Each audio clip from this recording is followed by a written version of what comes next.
Hey, how you doing? This is John, and welcome to John's Long Box. I'm here with Fabrizio Aiello, the creator, writer, artist, colorist, and fashion consultant for Horace H. Hoover. It was you who picked out the vacuum cleaner for him to wear.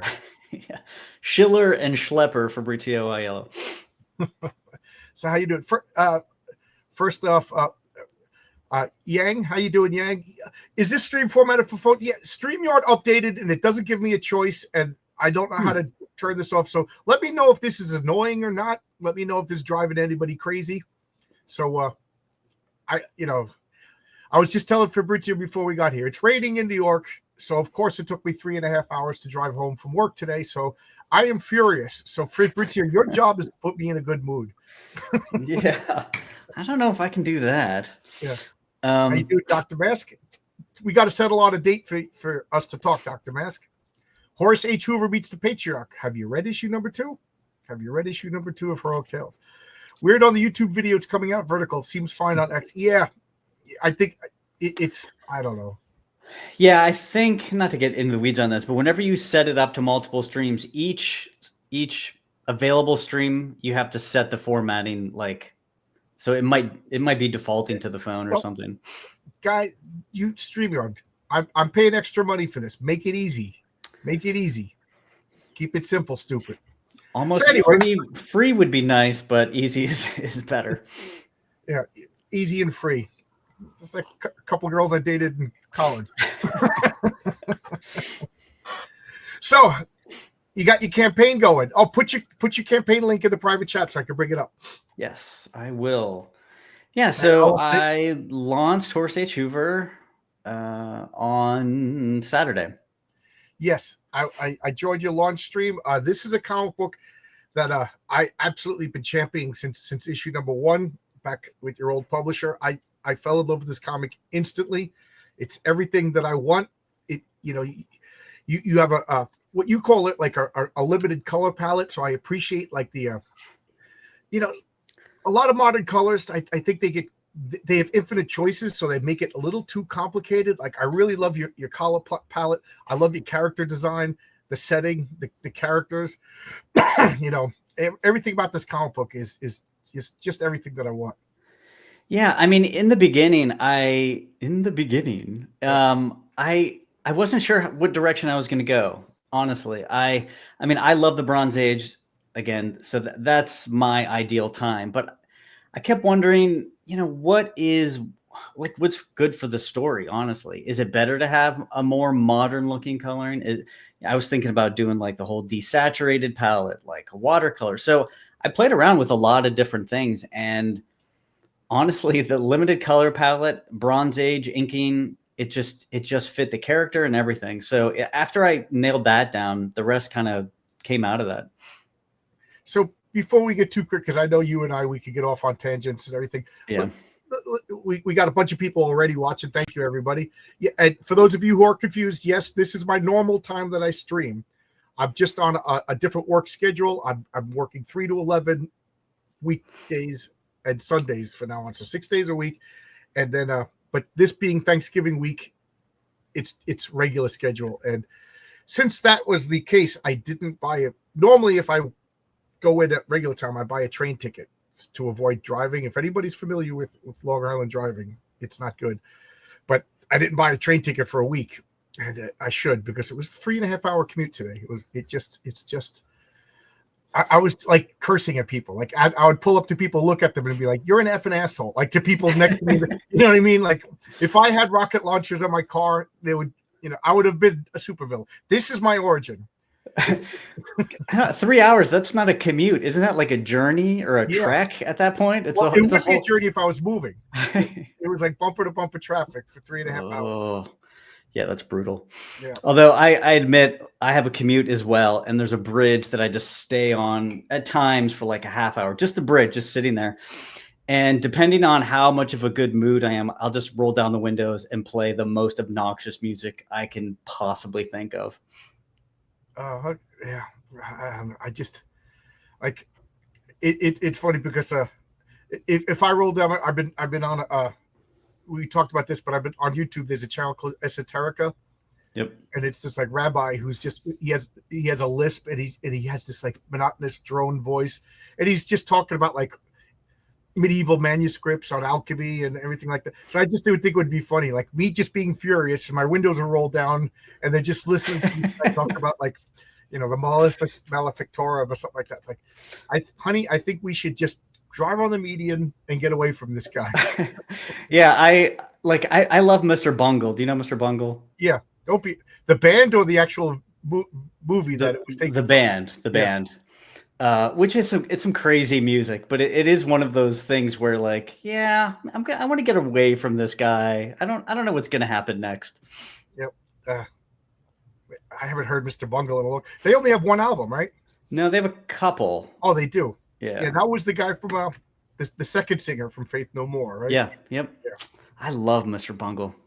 Anyway. Oh, that's like a blast from the past. I haven't thought of that in a long time. My partner at work is this is like a rarity. I actually have a partner that's older than me, and for this week anyway, because the holiday, and he's an old punker, and I thought I saw a lot of bands. He was like, nah, and it's funny because he's like an old grandpa. He's like, I saw the band. I was doing LSD with it, and I was hanging out with them. And, and he saw every freaking band. He's like, oh, Gang of Four, those guys are pretty cool. I smoked a joint with them in the back room. And you see. And he's like, I gotta go see my grandkids this weekend. It's like, man, fuckers are old now. Oh, geez. Yeah, exactly.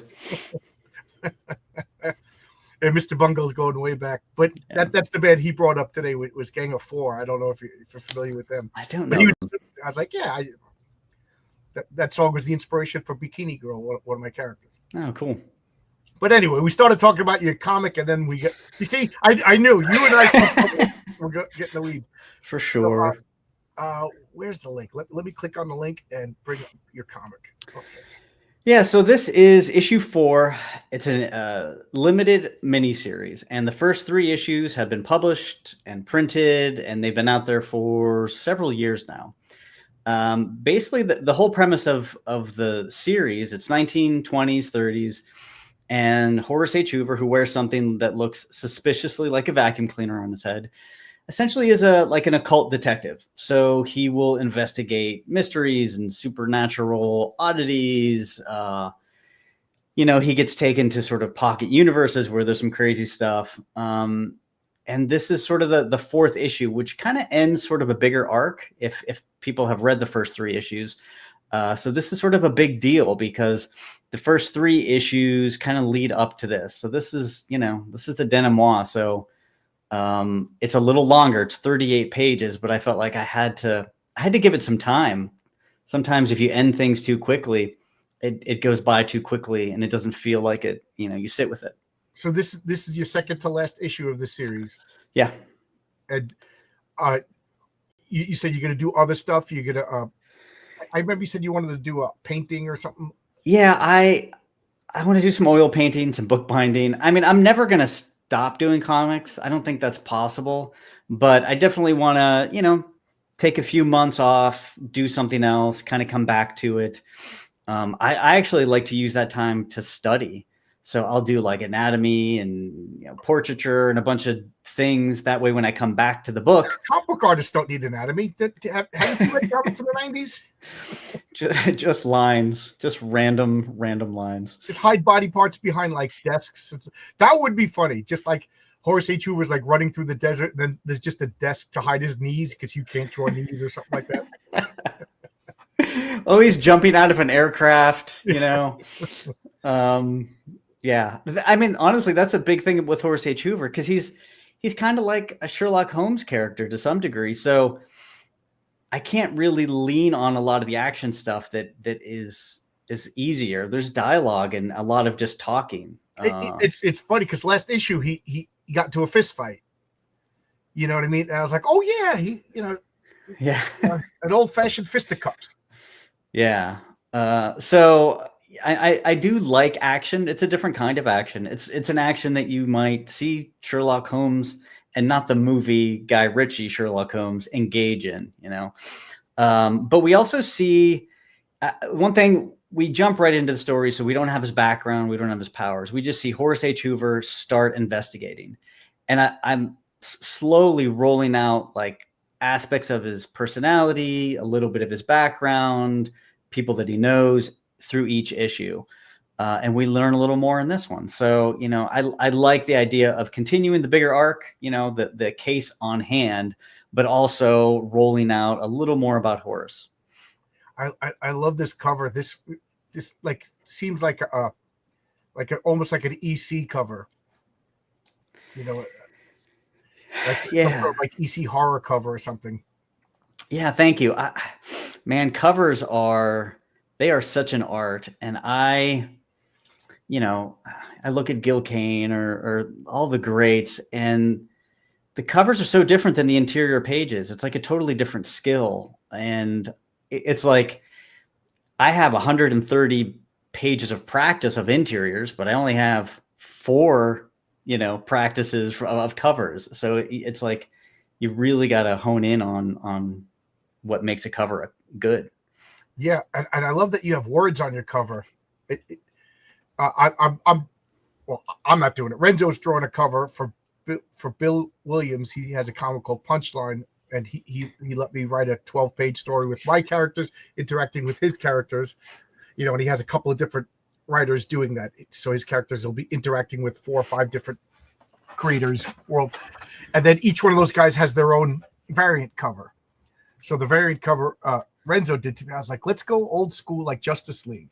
So on the side, it's going to have like the heads with their names underneath, and then all of them. And then they're going to be like, how can we defeat this? Like, I want to put word balloons on it and everything like that. Like, I love that. Yeah. That's what Renzo was all. It's like, oh, Justice League. Oh, I love that. So, yeah, that's what this reminds me of, like with the word balloons and everything. Yeah. And I definitely wanted to make sure that this felt like, this was the end. Slurp is in peril in the back. Max is kind of knocked out. Horace is down. So I wanted, I want to add some drama right on the cover, like we used to get as kids on the newsstand. And is this like indicative of what actually happens? It seems like lately covers have been portfolio pieces. Yeah, Slurp's not in this issue. No, I'm just kidding. No, this issue is just them at the beach. There is, yeah. Yeah, that's what I'll do. The next issue of Heroic Tales, it'll just be everybody chilling at the beach on the cover. Yeah, that's one of my pet peeves is like, I like when the cover gives you a glimpse of what's actually going to happen, and with Marvel and DC, like they'll have like a Spider-Man comic book, and then like on the cover will be Thor, just because it's. We got 52 variants. Who cares? People aren't reading this stuff anyway. Yeah, like you expect whenever you see the cover, you're like, okay, I'm going to get to this part. And it's almost like it's like during, when you watch a movie and they always like flash the end scene right at the beginning. And then it's like 2 weeks earlier and you're just waiting for that. And to me, I feel like that's what a cover should be most of the time. Yeah. I mean, it doesn't have to be literally what happened, but it has to be to be indicative of what happened. Yep. A clue. But I love this cover. I love the colors.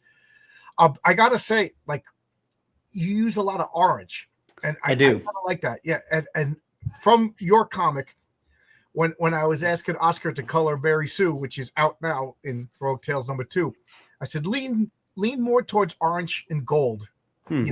If you're wondering about what to fill it. And I think it looks so good.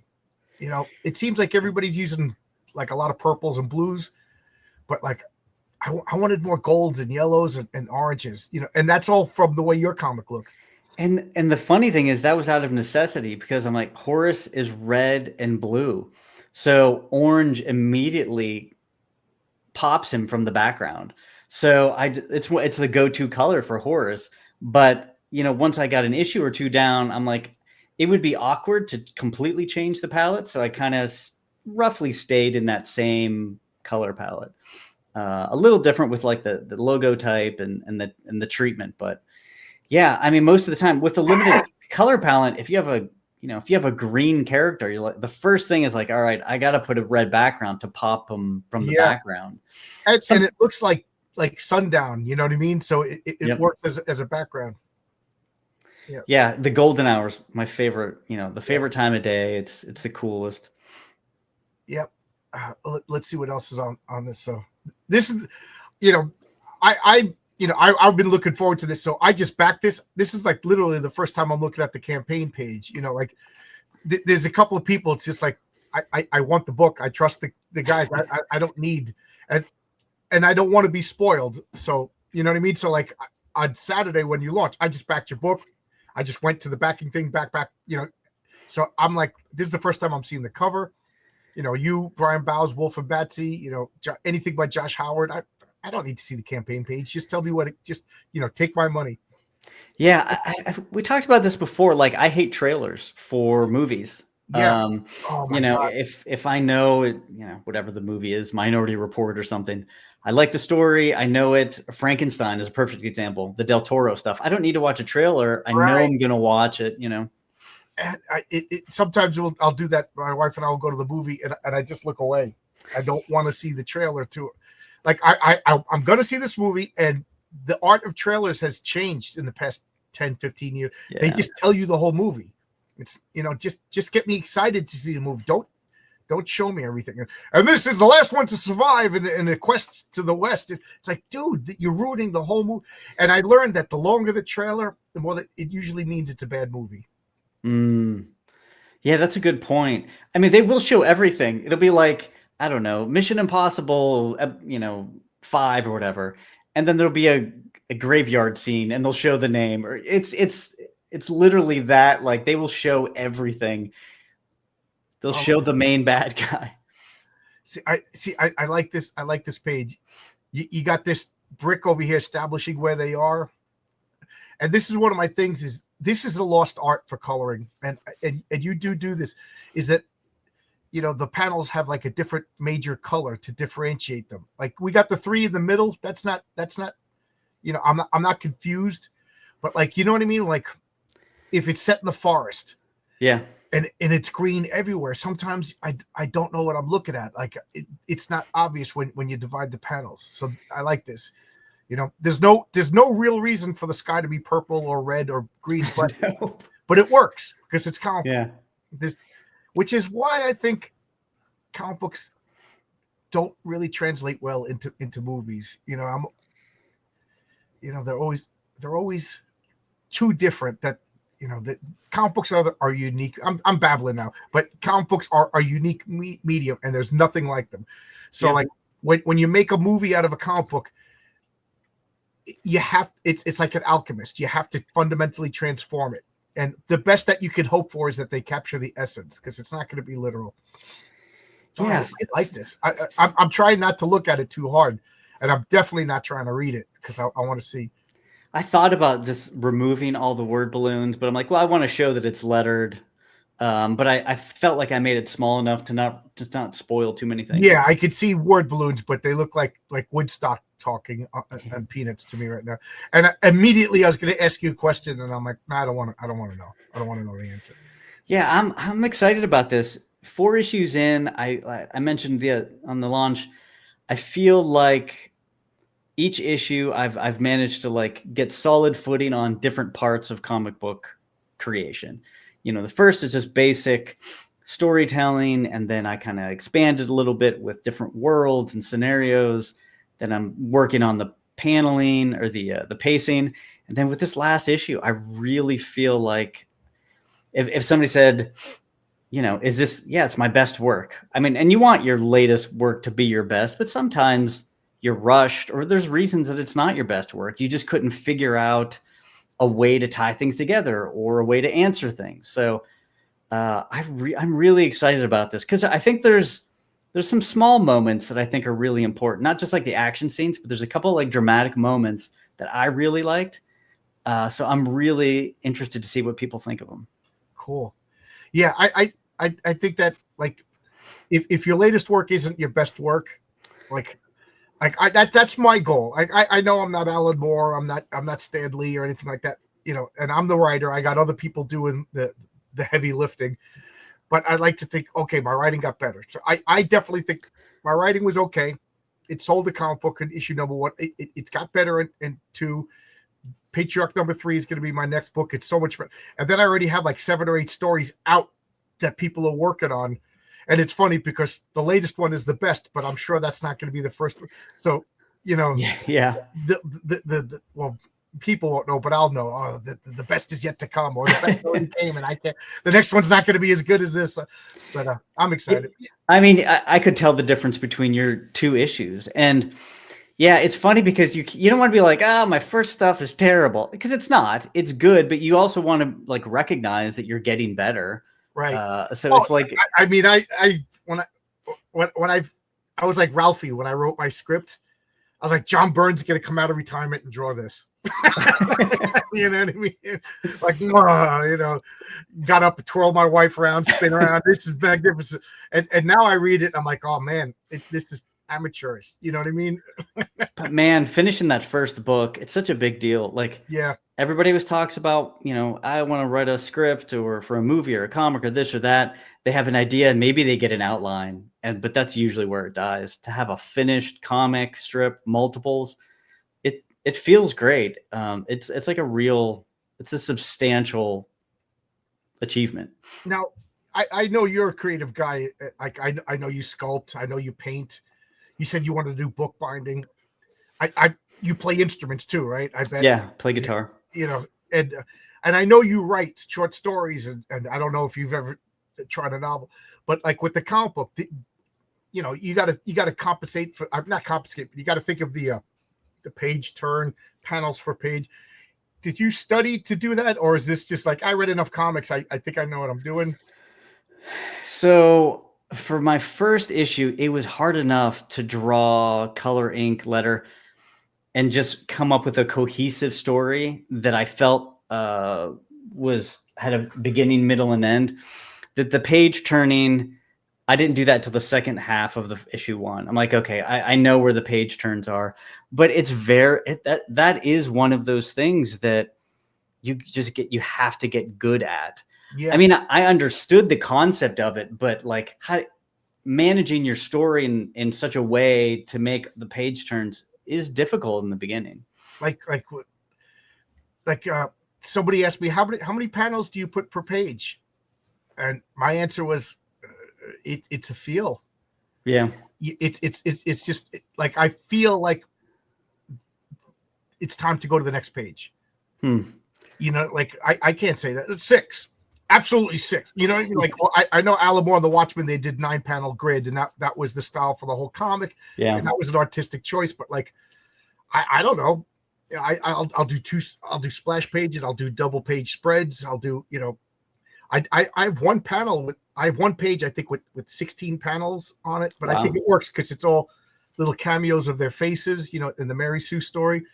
But like, I don't plan on that, Yeah, I think, like you said, I feel like I've read so many comics in my life at different times in my life that you just kind of infer it. Like it becomes a part of the way you read. It's like you just learned a different language, and that language is comics.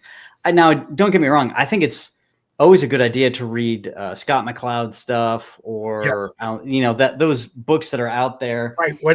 When I said I'm going to get serious, I'm going to write a comic and I'm going to make a comic book. I got my Understanding Comics by Scott McCloud. Yeah.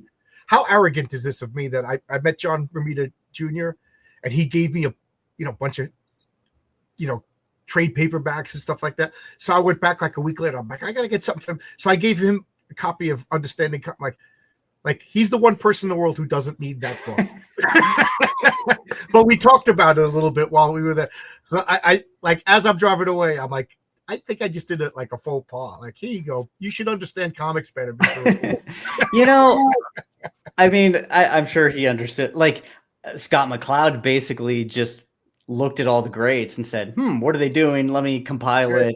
But I read he does have a sort of like another level of extraction that he does. So, the thing that book really drove home for me, because I knew it, but I didn't know I knew it until somebody pointed it out, is like he had a panel, like he draws himself telling how to make comic books, and there's just him from the chest up, and he goes, let's talk about my legs. He goes, I'm moving my legs, and it's just 2 or 3 panels of like him moving he goes, but I don't have legs.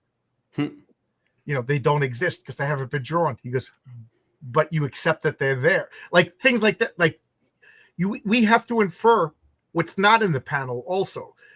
Like, I know it's kind of silly, but like there's a few times, and I just wrote a script where the patriarch is doing something and somebody's sneaking up from behind him. So I have the word like the bad guys all the way to the right, the patriarch's to the left, but I had his word balloon extend into the patriarch's panel, to show you that he's coming. You know what I mean? So I like things like I don't know. It sounds goofy, but I thought it was like a little creative decision. Yeah. Like he was looking, and then you turn the page, and then from the other page, I flipped it over so that the bad guy's looking back. You know what I mean? The reveal was on the other page. It's fun. That's honestly, that's the fun stuff to do. Like when you think of it and get to implement that kind of, it's like another level. You've reached sort of not just the basics. I love that kind of stuff. Yeah, I think as far as like the McLeod and Alan Moore has his writing book, I feel like I've read most of the major books, like the Eisner stuff. I read all the DC stuff. Art, how to draw comics the Marvel way. I didn't read the Alan Moore stuff. I think that you guys will you'll see when I read the Alan Moore how to write comic book scripts. My next script will be pretentious and it's actually I like the Alan Moore. It's real short. It's like maybe 15, 20 pages. It was pretty good. I feel at a certain point you're like, as much help as I can get, and then it's like, okay, I've been doing it. I also need to be reminded of things, like that's why I go back and look at anatomy again, just because you get used to these like things you do. I'm like, oh, that's right. I really need to make sure I'm moving the plot A and the plot B and blah, blah, blah. Well, I said this, I think I even said this to you on your launch stream. It was like, I got to pay. I got to pay an artist. I got to pay a colorist. I got to pay a letterer, So like, do I really need this page?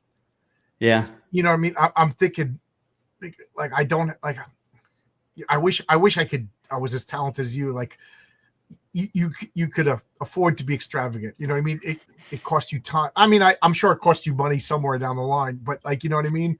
You're not paying somebody to draw it for you and color it for you and ink it for. Man, I wanted to be an artist so bad. I just can't. I mean, writing is. I love writing though. So it's like I don't even look at art versus writing or any of that kind of stuff. I love both. So if you can't write, if you can't draw, then write. If you can't write, then draw. I think it's all storytelling. This is going to sound mean, and I do not mean it to be mean. But like a couple of artists, like, oh, I want to work with you, and I want to do this, and all I could think of was write your own story. Like, I'm glad, I'm flattered, and I'm happy, and I'm working with a lot of people. But I'm like, writing is just fun. Just sit down and write a script first, and then draw it. And then a few people I said that to, they're like, no, I can't write. And I like, to me, I feel like when it comes to a comic book, like the bottom of the barrel is the writing.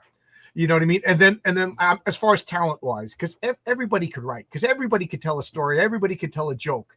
You know what I mean? And that's so like when you could draw, like when I see your art or like Matt Barr's art or Brian Bau's art. I mean, Brian Bau could write really well, but the point is, it's like, to me, it's like it seems like they should already know how to write and tell a story to get to that level of visually animating and so like I'm really amazed when I see these like great comic book artists. I'm like, what do you mean you can't write? Yeah, I mean, I think about that sometimes. I'm reading a comic or a book, and it just feels flat, like really flat. And I don't even mean like rough around the edges. I mean, I imagine the person that wrote these characters as being the dullest human being on the planet.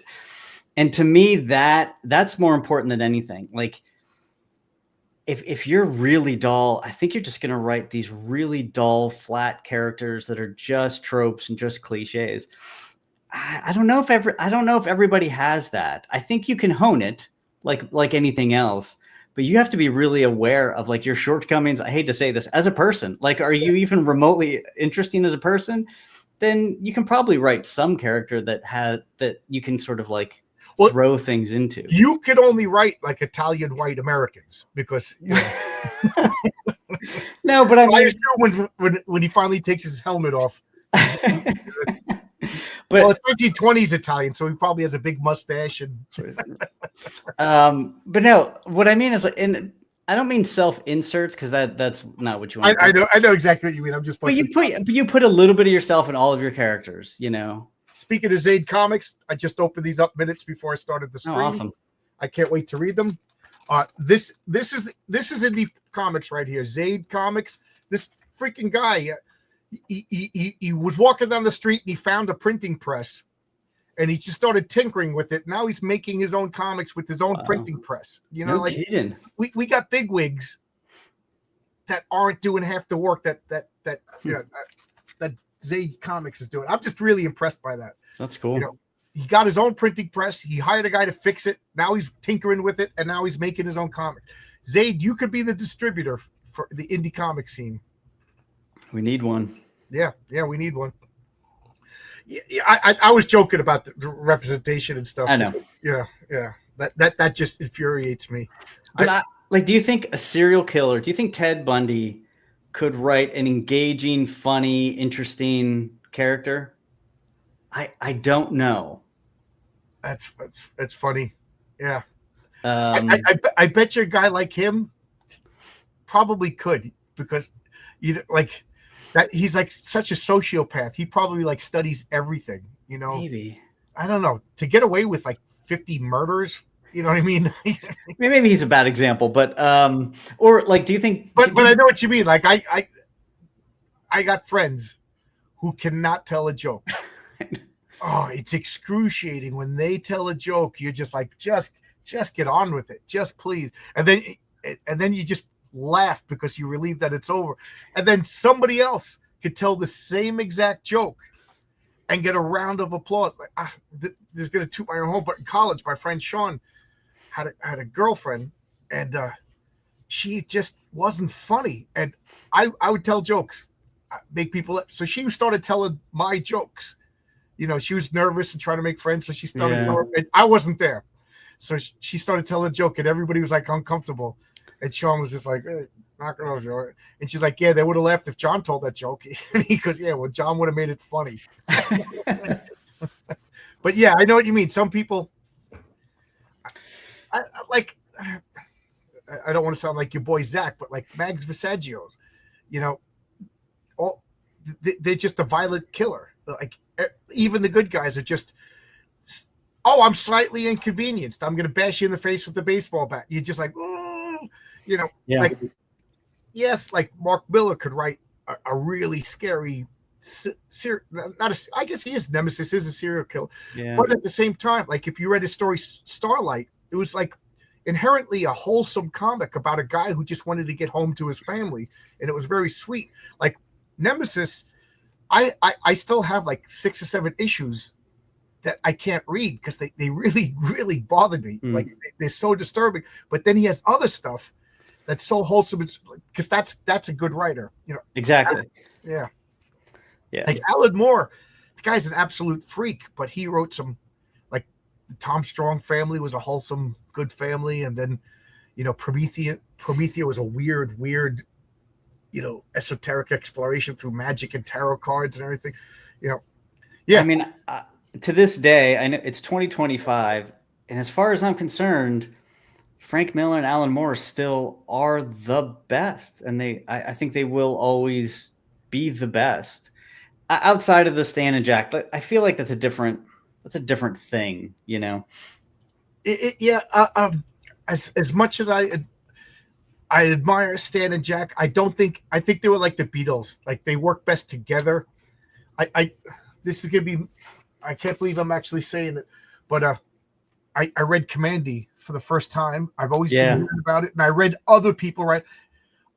I can't wait to be done reading this here. You know, and all I could think of, if Stan was there to polish it and give it a clean dialogue, and then look at all like Stan Lee stuff without. Well, Steve Ditko is another genius, but like the Stan Lee stuff on his own later on. I'm talking about like what was that name? Alley Cat, and there was another one, Ravage 2000. Yeah, I mean the Jack stuff, the Demon I loved. I really did. I thought that was solid. It felt like a 70s like horror film. But like the Fourth World stuff and even OMAC and like a lot of that. I loved OMAC. OMAC was, to me, Jack Kirby at his most prophetic. Oh, man, I love the Demon. But that just goes like to my like that's the kind of stuff I like. Oh, I was going to ask you this. Now, you write your own scripts and then draw from. So do you write a script, or do you just start with like an idea? So I start with an outline with like major sort of story beats. Then from the outline, I'll do thumbnails. Occasionally I'll do a first draft from that with just basic dialogue, but I almost never use that first draft dialogue. It's just to get across what has to happen. At this point, Horace has to be telling character X why. That's really all that's for, because by the time I'm done drawing and all into lettering, I'm a different writer. 6 months later, I'm a different writer. So I just want to like freshly go through the whole thing. Yeah. And at that point I have the art. So, you might draw a character that is a little sad looking, or like, and you can lean into that later on where you might not have thought of that. Right. Yeah. Because I write, and then Renzo will take my script, and then sometimes he'll add a panel or he'll change panels around because, with different, I'm word person, he's visual person. So I got to rewrite the script once I get every like the example. I wrote a joke in the Mary Sue story, but I had to take the joke out because it was based on visual. And I don't know if it was a language problem or if he just thought it was stupid and drew something else, but it doesn't matter. And so like the example, I'm now the coffee's kicking in, but I drew 2 panels of Horace H. Hoover, or I wrote 2 word balloons for Horace H. Hoover in Heroic Tales 2. And he's loquacious. So I had to really condense it because it would have just been like this gigantic word balloon with like him looking over the, so nothing's set in stone until I get the finished colored art. That's what I do. Write it. Renzo draws it. He inks it. Oscar colors it, and then I rewrite it for Bill to redo it. I love the phrase "writing is editing," and I totally agree with that. Like that's the writing part, is the editing, your first like vomit of words. Yeah. I remember, when I got the art and it was time to do Hero Tales #1, and I was like, oh my God, I have to rewrite my like I like. What's that script writer's name? The guy that wrote like that famous, Waiting for Godot. You know what I mean? Like, I was like, I have to change my words, and I'm like, it's just a stupid fight dialogue. I could change the word, you know what I mean? But like, I had to rewrite it. Now it's, I think it's fun to rewrite it as the art comes in. But man, I'll tell you what, one of the most fun things to do is to just like write dialogue for different characters. Like for a brief scene, in issue 4, there's a nun. I get to like be a nun. I mean, I'm like, what would a nun? So you really try to figure out like, how do they speak? What would they say in this particular scenario? And what would the person? To me, it's just so much fun. I know exactly what you're talking about, because one of the criticisms I got for Heroic Tales #1, they're like, you play it up that he's a family man, but you hardly deal with his family at all. And I'm like, yeah, because I couldn't write like a little kid. I had scenes with him interacting with his kids, and I'm like, I'm not going to use slang. So I decided they live on a farm away from everybody. They don't use slang. So now I got an idea, like I'm going to have them come to the city, and they're not going to fit in either. That I could write, but like they don't know what Riz means. You know what I mean? So I just deleted all the stuff with the little kids, because it sounded like a 60-year-old man trying to write like little kids. Yeah. Yeah, Marcus is killing himself with each panel. I've never seen a guy struggle so hard for a page. It's okay, Marcus. It's doing great. I like playing. It's like playing pretend when you were young. Yeah. Yeah. Yeah. Oh, I wanted to ask you about fight scenes. You know, it's an adventure comic. He's an occult detective. He gets into fisticuffs. I know that some people will be like, they'll send the artist fight scene, make it 2 pages long, and other people will be like, choreograph each punch. I mean, I try to do. As Marcus will tell you, I sent him a script, and the public eye is beating up a couple of muggers, and then I lost track of one of the muggers. So that in the script it says 4 muggers, and then Marcus is like, "Well, where's the 4th one?" And then oh yeah, he got away. So okay, change it to 3 muggers. Like you got to keep track of all these people. You got to give them something to do, and I just feel like a fight could just be spinning your wheels. This guy punches B, B punches A punches B back, C smashes him over and then I decide it's enough, good guy wins. So like, do you have like a goal for each? Like I want to do, like, whenever there's a fight scene, I kind of want it to be clever.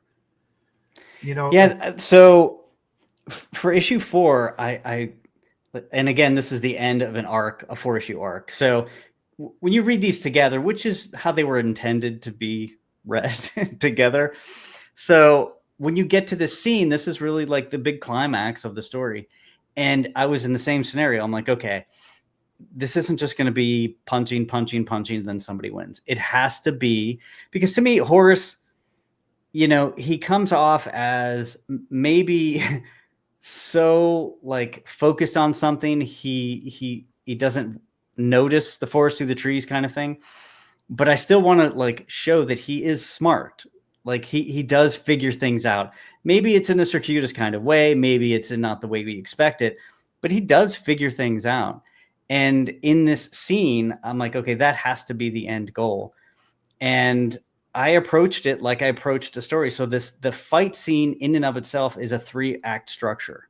Okay. And that really helped me with, okay, we have the opening, we have the rising action, we have the climax. That way, the fight scene in and of itself told a little story. And once I approached it like that, now admittedly, this was like a 6-page scene. So I needed room to do all of that. But I also have 4 characters. I have 3, Max, Slap, Slurp, and Max, and the bad guy.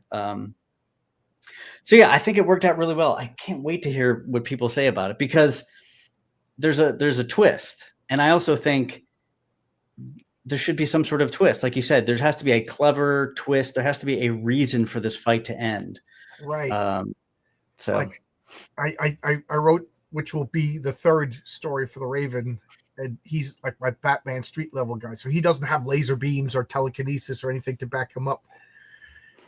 And he was fighting a guy that is just physically stronger than him. Now, I know it's comic books and it's guys in costumes, stuff like that, but I'm trying to be a little bit more grounded. So the guy that he's fighting with wrestled him to the ground.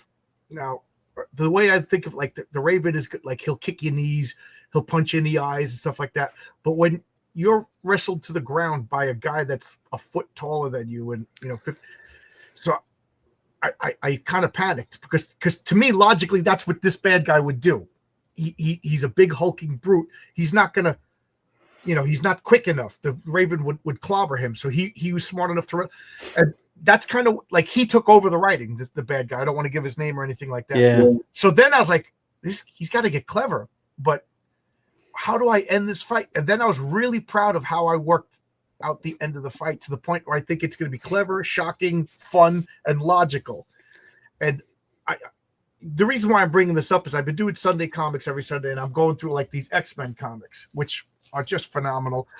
And I'm looking at them analytically rather than just like a little, because I've literally read these Chris Claremont, John Byrne X-Men's like when they came off the shelf and stuff. And I'm starting to notice there's a pile of X-Men, and in these fight scenes, guys just stand around and do nothing and then get defeated. You know what I mean? Like you really got to choreograph the fight, you know, and then Jean Grey just comes out and just overwhelms Magneto, and then Magneto just wins because he needed to win. Yeah. Like I'm deadly afraid of that kind of stuff. Like, are people going to read it and be like, well, the patriarch won because it's his comic book? Like, that would be a defeat. I did a bad thing.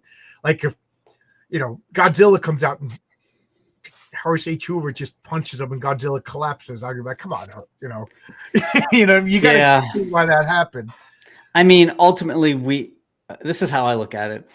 We're rooting for the good guys, but in a action scene or a fight scene or something like that, if the good guys aren't in peril, then I don't think we won't have a reason to root. We'll just assume it. So as soon as you really put them in peril, it's like, okay, now I'm on their side. So I think there's like actually some leeway where like finally they made it, where you don't want to like dwell on it too long because, hey, they made it. I wanted them to make it.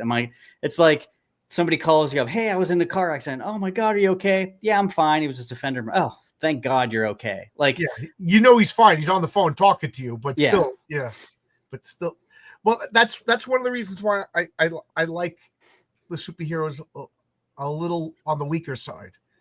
You know, Marcus in the chat always, you know, teases me because he's like, who would win, the Patriarch or Spider-Man? I'm like, Spider-Man. Like, my characters don't deserve to beat Spider-Man. You know what I mean? Like, and how arrogant is to say that your character could beat, you know, my character could beat your character. Why? Because he's my character, you know? Yeah. There is another question then. Do you know exactly what all your characters are capable of? Yes. Okay. Yeah. Like, yeah. You know, like I make their character sheets, you know, on the back of the cards. So if you get my comic book, you're going to get the Patriarch's character sheets. You can see how fast he could fly, how much so you know, I like that. I love that. And those are the Villains of Vigilantes rule. Yeah, this you know, I had to streamline it. You know, it's a piece of loose leaf with all of these things. So this is the back of it. So I had to parse it down a bit. But you know, anybody who plays the game will be able to see what I left out and fill out the details, you know. Yeah, that's so fun. I mean, the one thing, and I don't know if this is going to be a problem down the road, but like I said, for Horace H. Hoover, I don't give everything away at the beginning. So when he does do something, hopefully it's not too out of left field where people like think it's odd. So I feel like I'm slowly showing little things that kind of logically make sense. But yeah, I don't know. Would it lose some mystique if I just told Horace's origins? I don't know. No, well, I did the same thing you did. Yeah. Nobody knows the Patriarch's origin yet. That's true. You know? Yeah. So I was thinking about that. Like, nobody cares about the origin of a character they don't have any connection to. There's a reason why, like, a lot of movies will start out like in the middle of the story and then cut, you know, like Pulp Fiction. By the time you know, it starts out with anybody makes a move, I'll execute one of you. You know what I mean? And then by the time that scene caught up to the movie, we can't. And then we're like, Jules is in that. Michael, you know, John Travolta and Jules are in that. This is going to be bad.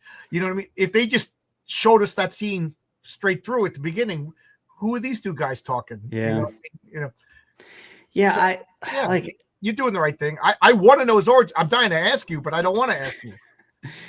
Yeah. But yeah, again, I hopefully I'm not pulling like a J.J. Abrams Lost, where I'm doling out just enough where it's like, oh, that's something new I can add to like my concept of Horace and what he can do. Oh, that's something a little new, a little different. Like we meet his wife briefly in issue 3. He calls her in an odd kind of way. Yeah. If in issue 4 all of a sudden Horace H. Hoover just flies away, you know what I mean, to Jupiter, they would like, you know, I don't think you do. Yeah, not everyone needs an origin story. Yeah, because like I think of it this way, it's not as interesting on how you got your powers; it's what you do with them. Like that tells us your character is what you do with the powers. just because you got bit by a radioactive bug, I mean that had nothing to do with you. But once you get the powers, what you do with them. So like these extended origins, I've never liked them. And I don't know if it's because as comic book fans, we've seen and read those origins so many times that we're just so sick of them. Well, hasn't Wolverine become less interesting now that we know everything about him? Yeah. You know, I mean, to the point, like, we know what color underwear he wore the day he got, enough's enough. Like, he was better as a man of mystery.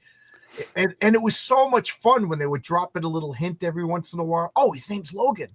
Like, he was around for like 7 years before we even knew his name was Logan. And then in a Captain America issue, we see him in World War II. Like, oh my God, he's that old. Yeah. And now I know everything about him. And it's like Lovecraft. Like, it was better when I got to fill in the gaps. Yeah. And then for that extended period of like, oh, that was a false memory and this. Yeah. And I'm like, ugh, that's just. Yeah, false memory. That's a good way to say that writer stunk. I don't know. Like, I'm flat out not telling some origins in my comic because I think once you know Patriarch's origin and a few other origins, you're gonna be able to figure out how everybody got their powers. So it doesn't matter after a while. You know what I mean? It in my world, it's not like radioactive spiders and people from Krypton and stuff like that. There's really one way to get powers. So I'm not going to retell that story over and over and over and over. Yeah. Like you said, King Fu is a Elvis Presley impersonating martial artist. He has powers. You know how he got his powers, or you'll be able to fill in the gaps. We don't need to see the day he got bitten by a radioactive Colonel Tom or something like that. Yeah, and I'd like that trend for sure. But what it also does is okay, maybe 10 issues in, if you wanted to go back and do a whole issue into like a backstory, then that would be so much fun. People would love that if you want to, if you come up with something worthwhile. Like Zach Dent says, sometimes the way someone got their powers impacts their character. Absolutely. Like Spider-Man's origin is one of the greatest origins of all time. To the point, to me, that's like literature. That is so good. It's Shakespeare to me. Like, and it comes around full circle. He starts out greedy. He was on an arc to become Dr. Octopus. He was a greedy misfit who didn't fit in with people. He was angry at the world, and then his uncle died, and it taught him a lesson. Brilliant. I mean, that is awesome. The Hulk's origin, the bomb. That's pretty cool. Tony Stark's origin is, it's the weakest, but it works. But then look at look at the original telling of Batman's origin. It's like 4 panels. My parents were killed. Bat scared me. I'll become a bat, and then he's off to the races. Yeah. And that worked for a long time. It wasn't for a couple of years later before they started retelling and the original Superman, strange visitor from another planet. Planet died. His parents sent a rocket ship over here, raised by the Kents. Boom. Now I'm telling the stories I wanted to tell. And Superman's the most popular hero of all time. Yeah, I think you're right about Spider-Man. It's tragic. Ooh, and there's forget it. I'm telling his origin now. He ate a radioactive peanut butter and banana Sam. Thank you, Dr. Mass. That's brilliant. I got to go call Renzo, tell him to stop drawing right now. Yeah, Spider-Man is such a tragic origin, and it's rare to get like a tragic origin, and I think that's the difference. At least, yeah, there was no other origin like it. Like, yeah, really think about all the, before that was all the DC characters that were like, well, I mean, Superman's whole planet died, and Batman's parents were killed, but like, I don't know. I think Spider-Man's origin is one of the greatest origins. And then Stan Lee's just like, I'm tired of coming up with these stories. The X-Men were born that way. Yeah. And then like 10 years later, they're like, oh, it's civil rights. It is? Yeah, that's what I meant. Yeah, like Batman's origin never did anything for me.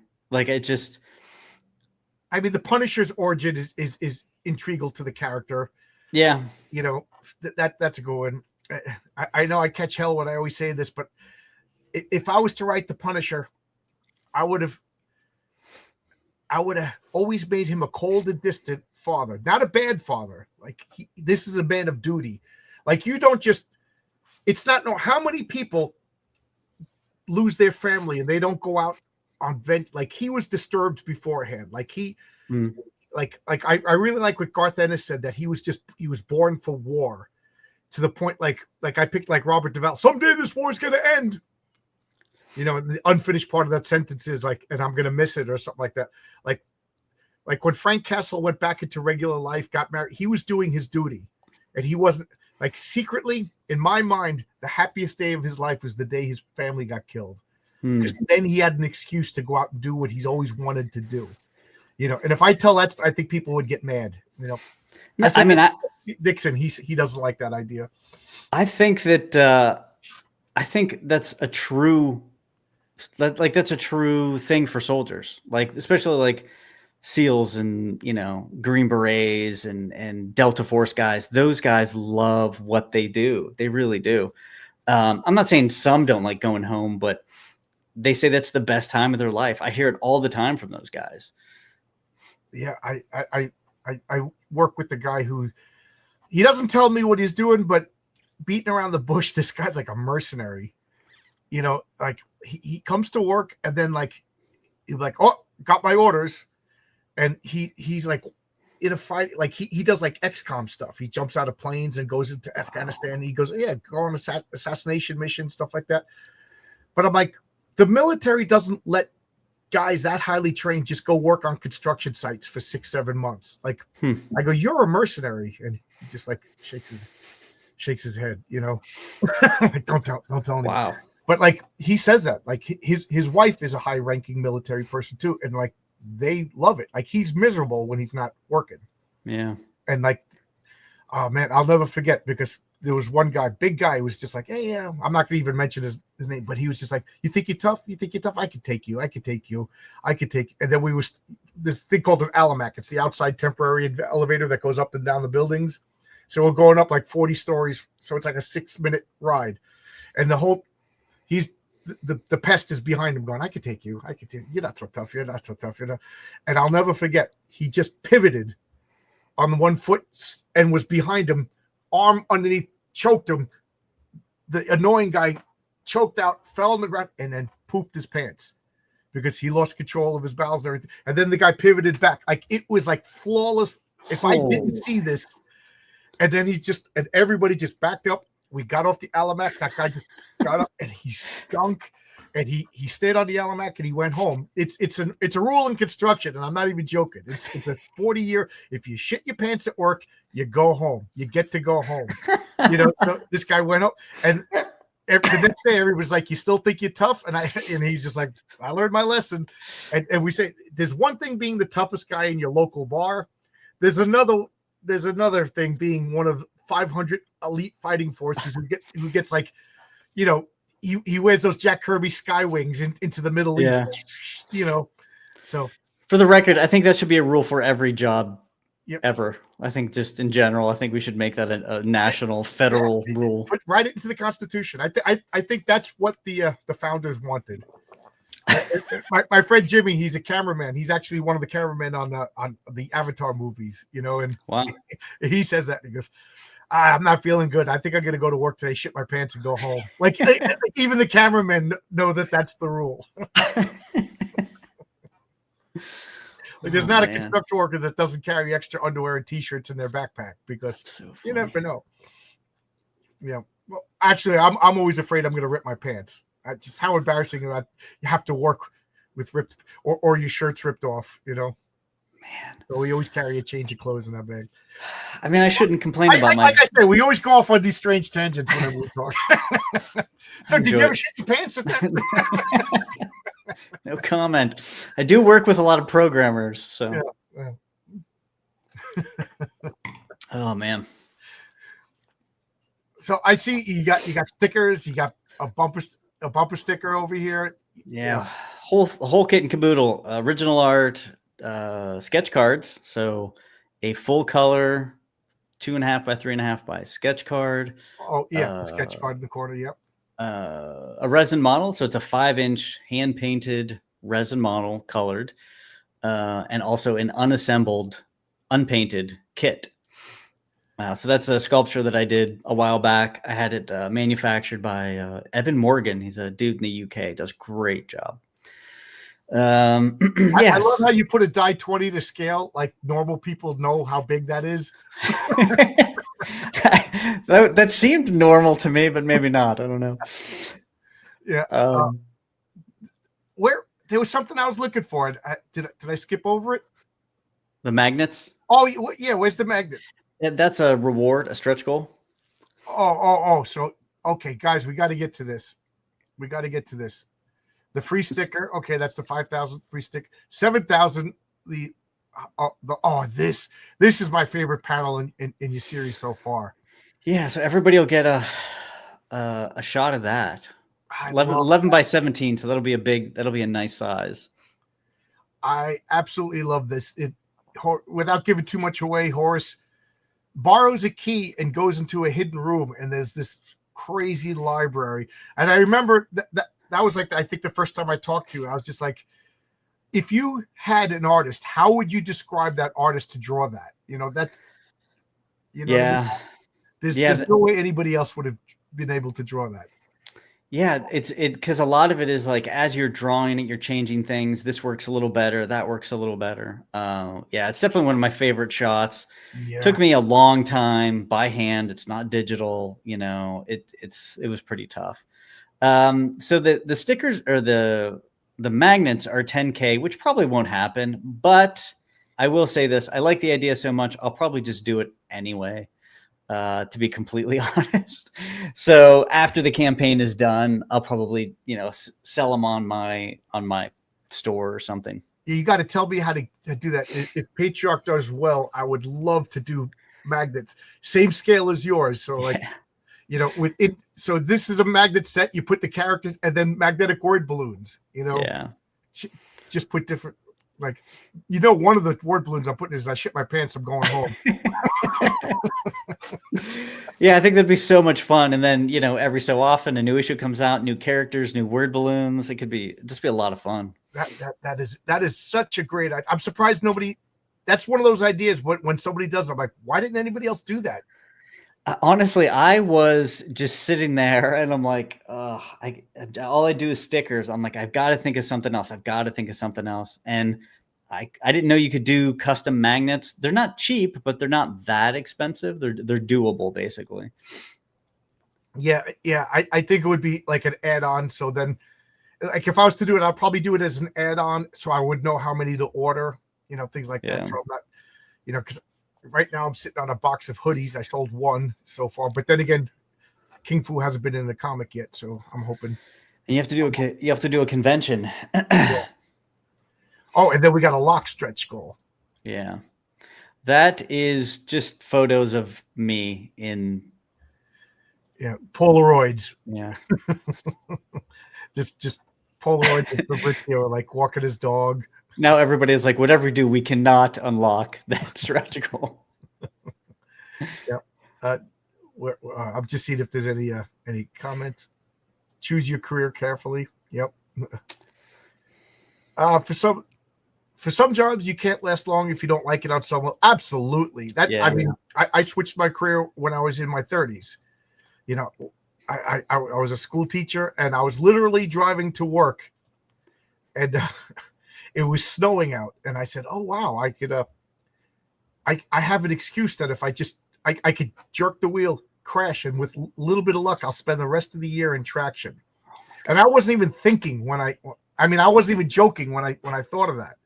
And then I drove to work, and I'm like, I was seriously thinking of crashing my car rather than go to. It's time to change career. I can't last another 40 years doing this. Yeah. Yeah. Wait, this was teaching? Yeah, when I was a school teacher. Like when I went to school for fine art, but that was always sort of the alternative. A lot of my friends went into art education, and a lot of these people, they didn't want to go into teaching. And I was waffling back and forth. I ended up getting arrested, which made it moot anyway. But besides that, for a brief moment, you can't just say I ended up getting. What did you do? It was a long time ago. But anyway, Mexico doesn't count. So I didn't really have that option, but I remember like my friends, I'm like, man, you guys really shouldn't be teachers. Like I knew them. And I had this one class, the middle of winter. I'm in Edinburgh, tons of snow there. And this one teacher, she's an older woman, maybe 40s at the time. And I remember it was like 3 minutes before class started. And I'm walking and I see a car right in the parking lot and she's in there. Heat is on and she's just like sitting, white knuckling, counting down the seconds before she has to go like walk into the classroom. And I'm like, you shouldn't be a teacher. If that is what, I always think about that. Yeah. I mean, my job is physically hard. I don't dislike it. It's I have a lot of fun and I get to do interesting things, but it's just so physically tiring. Like just today, I'm like, oh wow, both my shoulders hurt. Like today is the day my shoulders, because every construction worker, their shoulders hurt, and today is the day my shoulders started hurting. Oh wow. Yeah, I was like, uh-oh. They all get rotator cuff or surgery sooner or later. Is are my days numbered now? I don't know.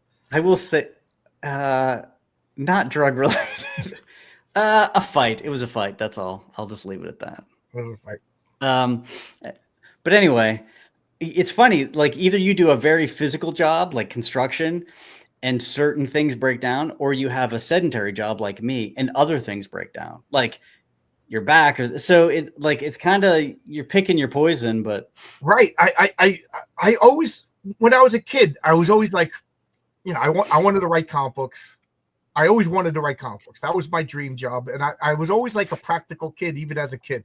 Like I was like, pursue two goals, pursue your realistic goal, pursue your unrealistic goal. So I was like, I want to write comic books, but in case that doesn't work out, I'm going to be a teacher.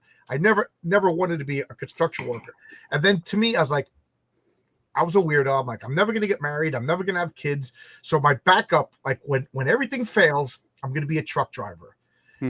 I just had this romantic idea of like, I'm going to drive across the country, through the desert, up to Alaska, I'll sleep in the truck. I could read my comic books. I could write scripts, and this was before the internet. Now it's even easier. And it's funny because now I got a couple of friends that are truck drivers and they all have bad backs. They're like walking with canes. You know what I mean? I'm like, how does your back hurt? And they just like sitting for 10 hours a day on the road. I'm like, even with like modern chairs, like, well, they didn't have modern chairs 30 years ago. Yeah. They all, and a couple of, they're like 400 pounds because all they do is stop at every truck stop and eat, garbage. Yeah. Like the office I work, a lot of the people, and they're not listening to this, but they're programmers. They don't stand up. I don't know. They don't even go to the bathroom. Like they just sit there for like 8 hours straight. Meanwhile, every like 30 minutes I'm up, I'm grabbing coffee, I'm talking, like I'm doing something.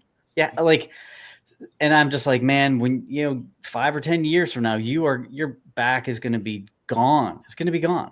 What do they call it? Like secretary butt, right? Yeah. You got to move. Who would have thought that I would have a better back than my truck driving friends who sit. Well, Marcus drives all day. Well, he's not a truck driver, but he's driving all around the state every day. Yeah, you're absolutely right. You gotta. They say that being sedentary is more dangerous than like, there's more heart attacks from people who don't move and don't. I don't know. I've always had a desk job.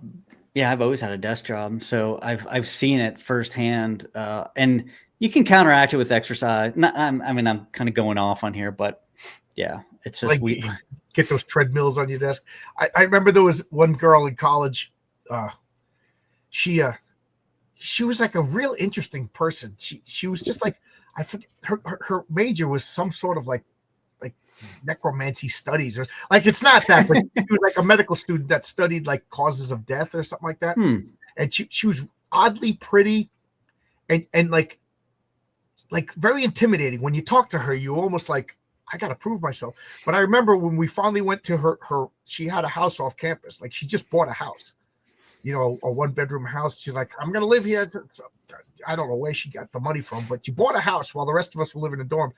And when she did her homework, she had like a desk that like an ergonomic desk. It was the first time I even heard that word. She's like, I spend so much time at my desk, between my studies and all this. Like I joked around. I was like, is this like a kinky sex thing? But like, she's like, nah, my back doesn't hurt. And I was like, she's like, get it. Getting in this, like, it had like a thing on your chest. You lean forward and you had your arms resting over here and it would lower. And I got to say, it was like so comfortable. And she's like, yeah, you could spend like 8 hours in this desk and it doesn't mess up your back. But I thought she was like crazy. Now I'm like, she's the same age as me. She's got to be 60 years old. I bet you she's the only one in her office that's not like in pain. Yeah, I have a standing desk at home. It goes up and down, and yeah. So I don't know. Like, I always think about what's going to get me to continue drawing in 20 years. Like, whatever that is whatever I have to do now. So if that means eating healthy and exercising so I can draw in 20 years, then like that, because that, I've had to spend the first 50 not doing comics. I want to make sure that, the latter half of my life is getting to do that stuff, oil painting, writing, all that stuff.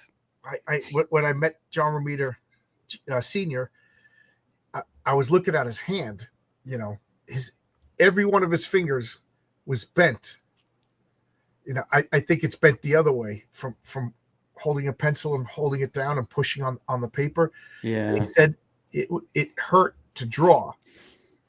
Yeah, and he said people would send him stuff. Like, so one guy sent him, it was like a long scroll, and it was a Charlie Brown drawn by Charles Schultz, like a Beetle Bailey drawn by, I don't know the guy's name, who, and it was all these, and he asked for a John Romita a Spider-Man drawn by John Romita. He goes, John, that's been sitting on my desk for 3 years. I just can't draw it. And all I could think of is like, this guy must be like pulling his hair out,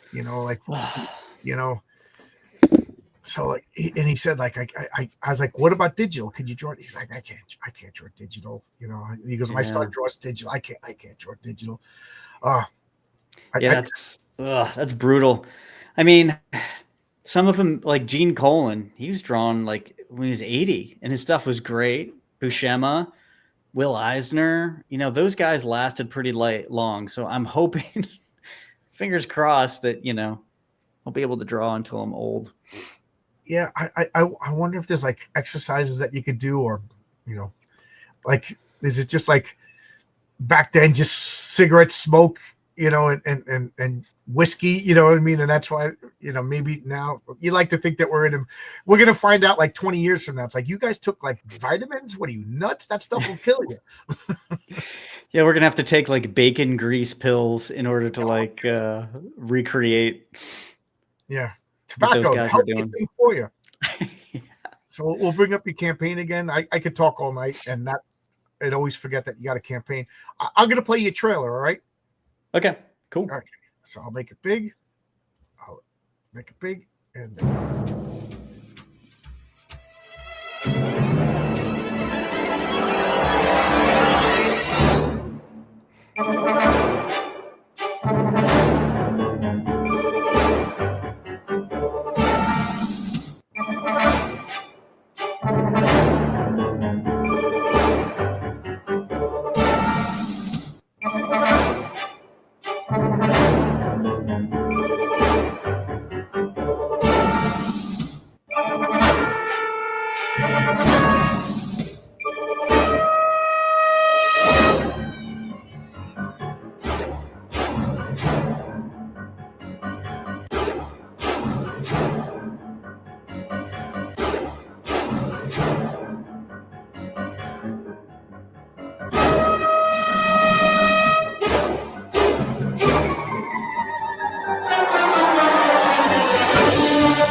cool.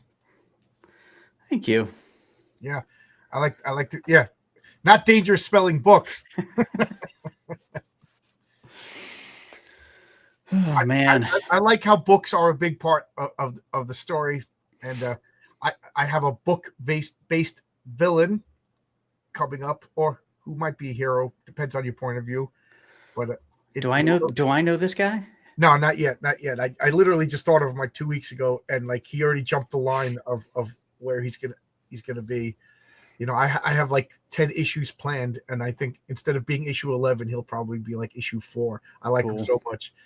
I have like I'll have a whole story based on the secret meaning of the Wizard of Oz. It's written in code. You know, Frank Baum was an alchemist, and he's writing to other alchemists on how to achieve immortality. I just told everybody. Oh God, that's cool. I mean, it's almost like, isn't everybody obsessed with books? And then I realized, man, they're not as obsessed as some of us, though. You know, Valerie Durazio, you know, she was on my channel. She was a Marvel editor, and she posted on Twitter yesterday that she took the subway and she sat in between two people reading physical books, and she said it just made her happy.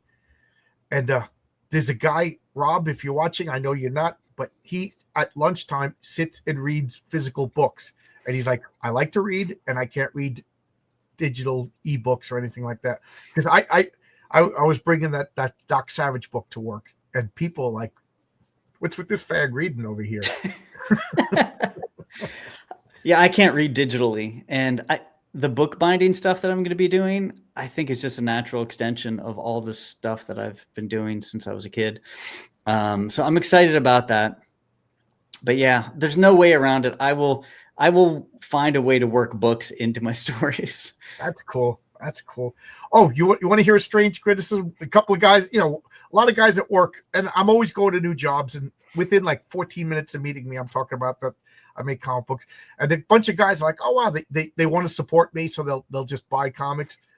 So like the next day, I always tease them because I know they're not reading the comics; they're just being nice or whatever. So I was like, oh, did you read it? He goes, yeah, I tried to, but it was so many words. Really, my comic book words, man. And then the other guy got mad. He goes, there's no nudity in this. Like, what kind of comics do you think I'm making? Oh, my Lord. Yeah. I mean, I could extol the virtues of reading and sound very, very old and dumb, but I just think it's still so important. And the people I work with, I don't think they could read even if they like were forced to. Every year we have like this white elephant at Christmas. So usually people give like alcohol or I don't know, board games or something like that. And people hate me for this, but I give a stack of books. It's like Aristotle, it's Milton Friedman, it's all these authors that I've read. And I harangue and I harangue them all year. Ancient Greek classical reading it. I'm like, you guys. Should I just throw this right in the garbage now, or do you actually want to touch it first? I'm like, I don't care. I refuse to participate in this gift giving without trying at least to give you something. You know, what's funny is I just bought my third copy of Plato's Republic because I keep forgetting that I have it, and I'm like, oh yeah, I want to read that book, so I'll buy it again. And you know, my wife was just like, you have that? I'm like, if I had it, I wouldn't have bought it. And she comes out with 2 copies. I have done that. I have done that as well. Yeah, I every once in a while I go through like I'm reading too many comic books. I'm not reading enough like literature. So I've been compromising for the past year or so. I'm trying to read like all the pulps that inspired all the comics, like The Shadow and Doc Savage and you know, things like that. I'm looking over here. I know I got some books too. Like I've never read Conan. Oh yeah, I got just were we just talking about the Scarlet Pimpernel on Saturday? Was that you? No. Somebody was talking. I said, I think I bought that. It's getting bad. I got to start cataloging my books. Yeah, I've never read that. I definitely feel the same way. And it's funny because I'm kind of always reading Frankenstein. And what I'll do is before, I don't know, like it's a palate cleanser for me. Frankenstein is great. That is a page turner. It really is a good book. And every time I reread it, I pick up something new, something I didn't think of before. You know, the first time I read it, I was 18. I wasn't thinking the same way Then I had to read it for college, so then I was reading it in a different way, trying to add. And then I reread it again. I think I was like 33, 34, maybe. But I know, Brian, if you're watching, forgive me, but I like it better than Dracula. I mean, Dracula's fun, but I love Frankenstein. It's just like, it's so tragic. It's right up my alley. But yeah, I'm kind of always reading Frankenstein, and it's a great palate cleanser whenever like I need to really read some great language, like some really like rhythmic, melodic, beautiful language. Nothing against comics or whatever else I'm reading, but do you ever read like the Beat Poets, Kerouac, and all those guys?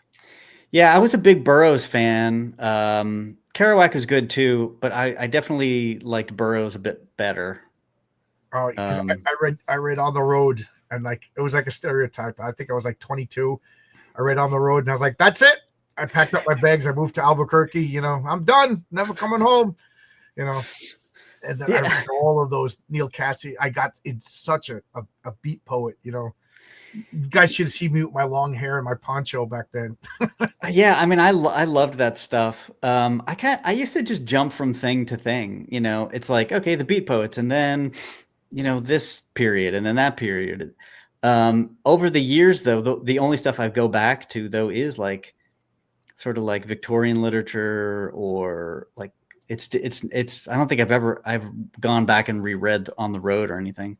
No, I have no. It was good to read.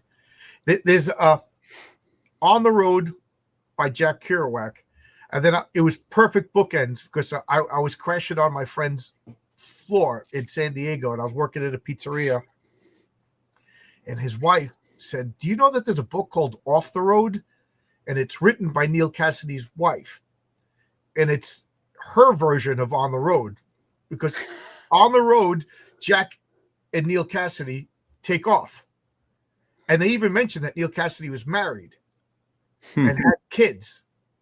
So this is what she was doing, going on welfare, begging, getting evicted. You know what I mean? So I read, and that was the end of it. Was perfect bookends. It was just like, oh, I love Jack Kerouac, Neil Cassady, man.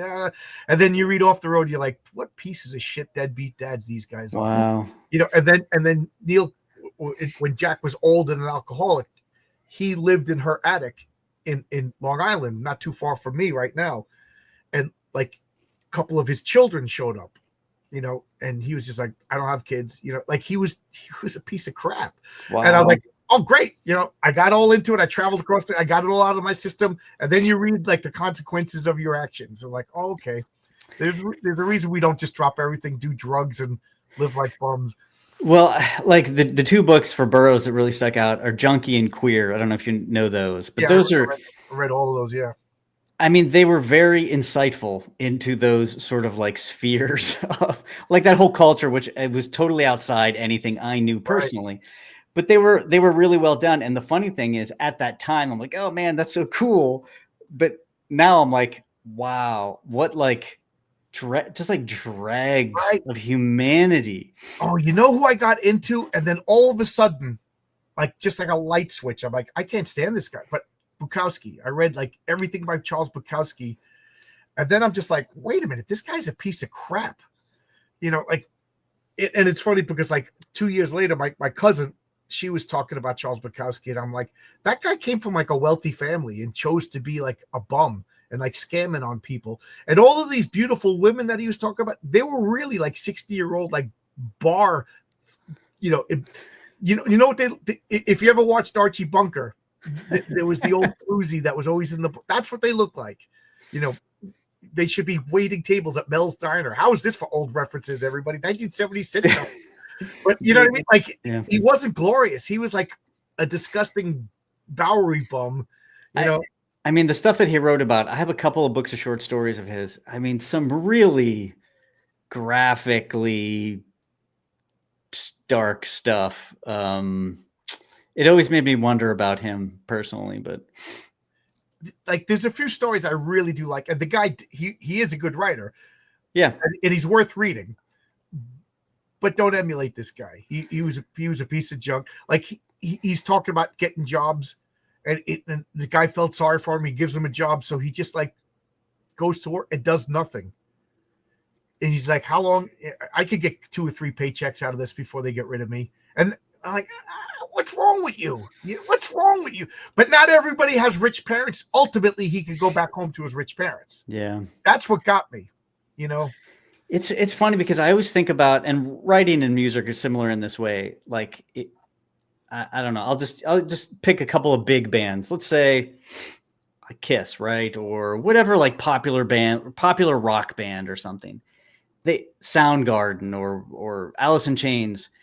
And at the time when you're listening to them, like, man, I wish, I could be that famous and I could be, doing these shows in front of tens of thousands of people. But they always end up terribly, like always. And I always think about that. What if I had gotten like my wish to be, Chris Cornell or something? They always end up poorly, no matter what.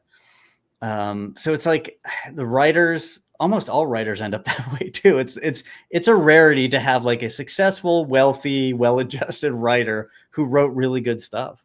Yeah, I mean, yeah. the musician that I respect more is Chris Novoselic from Nirvana.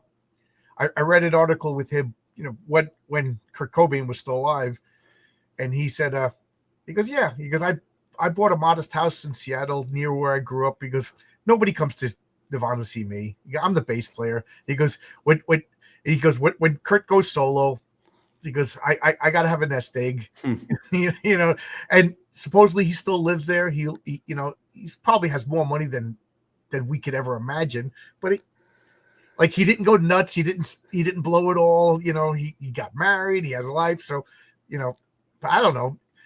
At one point, if I bought that Bitcoin in 2008 before I met my wife and became a billionaire, I would have been dead in 2 years. Yeah, I mean, yeah. Like I work with guys who literally say, like, we do that, like Fridays, we all chip in for a lottery ticket. They go, no. I'm like, I'll put in the $2 for you. I would feel so bad. They're like, no, if I win, the only thing keeping me alive is I can't afford enough drugs to die. Oh my God. I'm like, oh my God. I got guys right now that are just like they're asking me, do you know how to like bilk the union or the 401ks for this money? I made a bad bet, and I'm like, stop bet. And then like 3 days later, the same guy that's like trying to figure out like how to submit false dental claims to get like $4,000 so he could pay off his bookie is the same guy, totally straight faced, just yesterday says, I got a system. Like, sounds like his system's real good because this guy teases me because I'm a goody. I'm married. I'm married. I make comic books. He's like, oh, don't curse. John's in the room. Like he busts my. I'm like, didn't you just ask me how to fake forms to get money from your committing fraud? Yeah, it's funny because I've always naturally sort of been like averse to all that stuff, but I had like a couple of weeks, maybe a couple of months in my life where I partook in some things, but honestly, the most of my life, like getting into hardcore with the straight edge guys, and they're very proud of their straight edge status, right? And I'm like, oh, I just do this because like I don't feel like getting drunk and vomiting on myself. Like they're doing it for like a cause and all this kind of stuff. I'm like, yeah, this is just me, like naturally. I don't really want to do drugs because I think it's dumb. I used to get mad at me. I'm like, I just like the music. I didn't join a cult. Yeah. It's just fun. It's just fun music. Why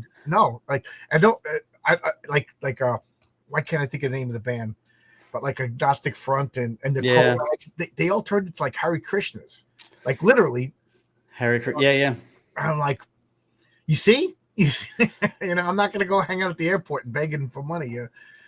Yeah, I bought some peaches the other day, and I really wanted peaches, so I bought a can of peaches. Didn't really look at it. I ate these peaches, and I started to feel like sick. And I looked at the ingredients, and apparently it was like fake sugar.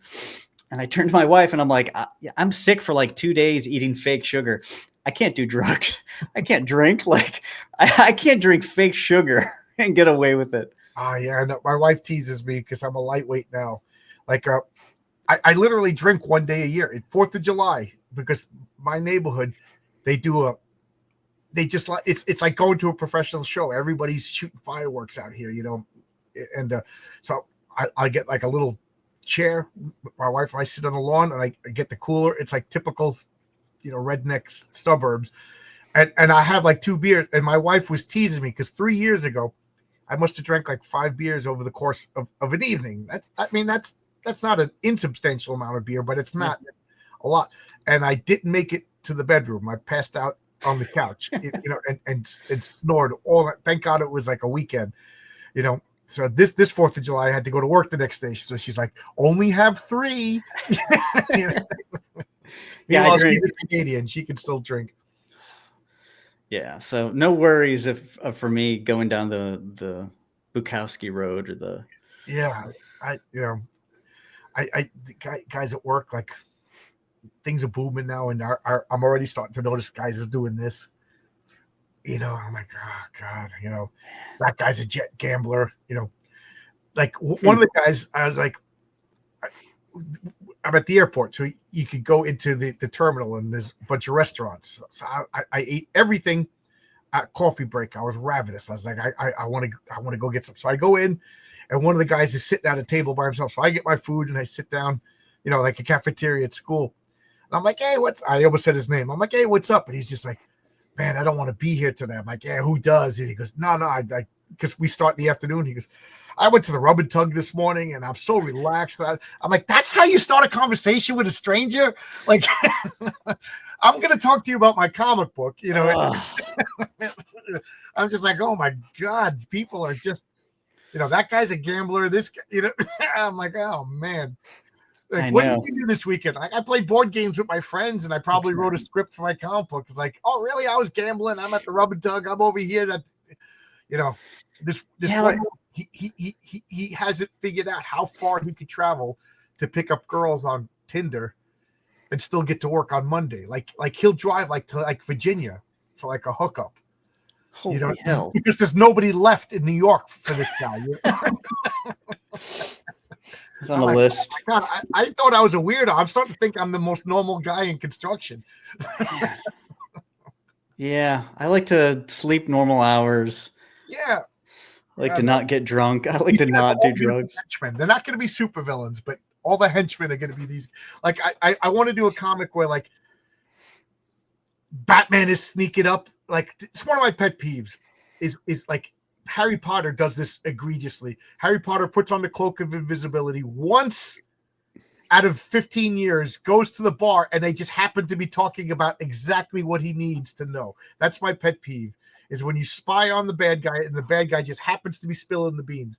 So I was thinking of that. I'll do a scene where, like, the Raven is staking out and Mr. Bad Guy is over here, and the henchmen are just sitting around, and the guy's like, yeah, I went to the rub and tug this morning. I don't want to be here. Like, and this guy's, yeah, I owe money. Like, they just have mundane henchmen talk. You know, I think that would be funny. And I'm going to steal it all from the guys I work with. Yeah. When I go to Panera Bread, which is where I go for lunch, overhearing conversations are just medications that are people on, the side effects of the medication. I mean, there's nothing of interest ever being said. Right. Yeah. It's funny because I said, because today I was like, hey, why don't you come sit with us? I was like, no, I'm going to go sit over here. And why? Because it's cold. Like, it's cold now. So I found a room. You could shut the door, and there's computers in this room. So it's like, oh, that's a good idea. So I got it out. I don't want to be, but I sit at the table, and it's just like, they're talking about, like, I'm not a sports guy. So it's a 45-minute conversation. Marcus would love it, about baseball. This guy got traded, that guy got traded. But I literally been having that conversation for 22 years. Yeah. And but I'm sure if everybody was into comic books, I'd still be talking about Ant-Man. You know what I mean? And then the one sports guy would be like, these guys have been talking about freaking the origin of Spider-Man for 22 years. All right, Steve Ditko's a genius. Can we move? So, you know what I mean? I'm just not interested. You know? Yeah, we all have like those things. I've always said that I'm not a huge fan of people that like just one thing too much.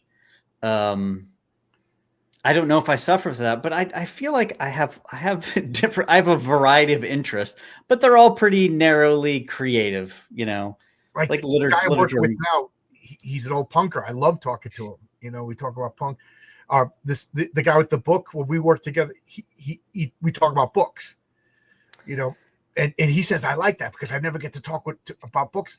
And then the other two guys, they literally talk about baseball and their betting schemes. And neither one of these guys have any. They don't have any nickels to rub together. You know what I mean? Like, you want in, John? $4. $4 gets you $72,000. It's like, I'm out. Just $4. And I'll let you go here in a second, but I really think one of the pitfalls of current comics, amongst many things, is that all of the influence is mainly from other comics, and I do think it should be pulling from pulps and movies and literature. Just go back a little further, and it's just something new to pull from. I just feel like there's just like this endless loop, and it's getting smaller. You said that because I think we even passed that. I think like the new writers don't even read comics. You know, like, you know, I think it's the comics are so bad because they don't know. That's why we have people sitting around at Starbucks talking about their feelings. Yeah. You know, again, I said this a million times. You can talk about your feelings while you're swinging through Manhattan, beating up muggers. Talk, you know what I mean? What is the nature of our relationship? As you know, as you're punching the guy in the, that's fine. That's what Frank Miller did. That's what, you know, everybody.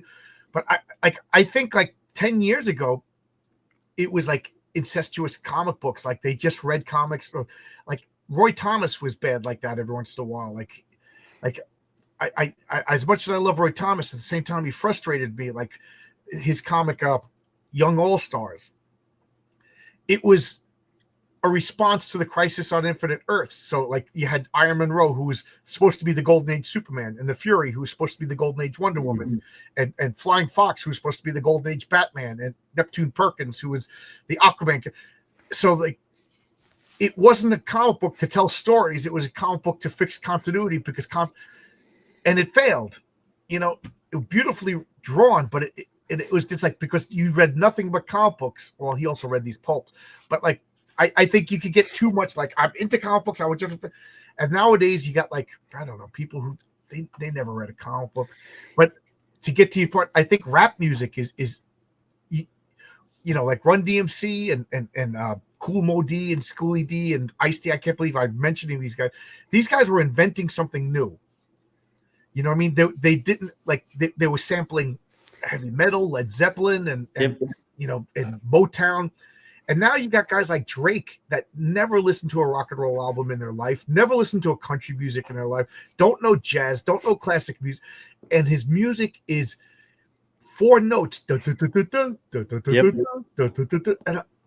the only thing worse than that is people that listen to it. I mean, I said to one of the guys yesterday, he was just playing this Rat City. I don't even know if you know that. It's the worst crap I've ever. And I was like, you have the sum total of all human musical ability in your hand, and this is what you choose to listen to. You got a little annoyed. He goes, nobody likes comic books. That was his actual response. Yeah, I totally agree. I mean, even like pop, sort of like hip hop on MTV would sample Herbie Hancock, right? You know, so even like lower like level stuff is sampling some great jazz musicians, and yeah, we just keep dumbing down, and it's terrifying. Like, it's not the chicken and the egg. Like if you're surrounded by dumb music with dumb lyrics and dumb movies, you become dumb. Yeah, absolutely. I worked with a guy years ago, and he's a jazz musician. That's what he wanted to be, but he's an electrician, and he could play any instrument. He worked the shift that I'm on now, 3 to 11, and then he would go to these jazz clubs and play with jazz bands, and you know, whatever instrument they didn't have, he would go get into his car and get it. You know, okay, we need a clarinet, you need saxophone, you know, guitar. This guy could play, and he would play until like 4 o'clock in the morning, go home, sleep, then go to work. And he used to argue all the time. He goes, it's all rock and roll is a psyop. He goes, we used to have like Herbie Hancock and now all the names are blanking, but like Thelonious Monk Yeah. And why can't I think of his name? Miles Davis and Al Davis. There's a specific Miles Davis. Miles Davis. Yep. Yeah, Chet Baker. he goes, and then they brought the Beatles, and now we're singing yeah, yeah, yeah, and dumbest like, and I was like, don't mess with the Beatles, man. But I see his point, you know. I know I've heard that before, and I absolutely see the point, and it's hard for me to accept it though, because I love metal and I love rock and I love this other stuff so much. This is how I justify it. At least I do feel like some metal, rock, whatever genre you want to use, some of the lyrics convey something else above and beyond the simplicity of the music. It might be like a philosophical context. It might be more of like a imagery kind of thing, but I don't know. What would we have without rock though? Or metal? Oh my God, punk. It's funny. People used to tease me. Oh man, like I'd be listening to Fear, and they're like, "This is 3-chord punk." I'm like, "Yeah," and then I'm listening to that Rat City and Drake. I'm just like, "This isn't even 1 chord. This is just like ding ding ding ding ding ding ding ding ding ding ding ding ding ding ding ding." Yeah, I'm like, music. Have you heard that song "Money" by Cardi B? No. Good. Your life is better than mine because I heard it. Why would anybody want to listen to that, much less pay money? It like all I could think of is somewhere people are laughing at us. It is awful. Yeah. I always said that you are officially an old man when you can't stand the music the kids listen to. But I don't know. Are kids listening to this? I don't think so. It's all corporate. Like it's a corporate product pushed, but I don't think it.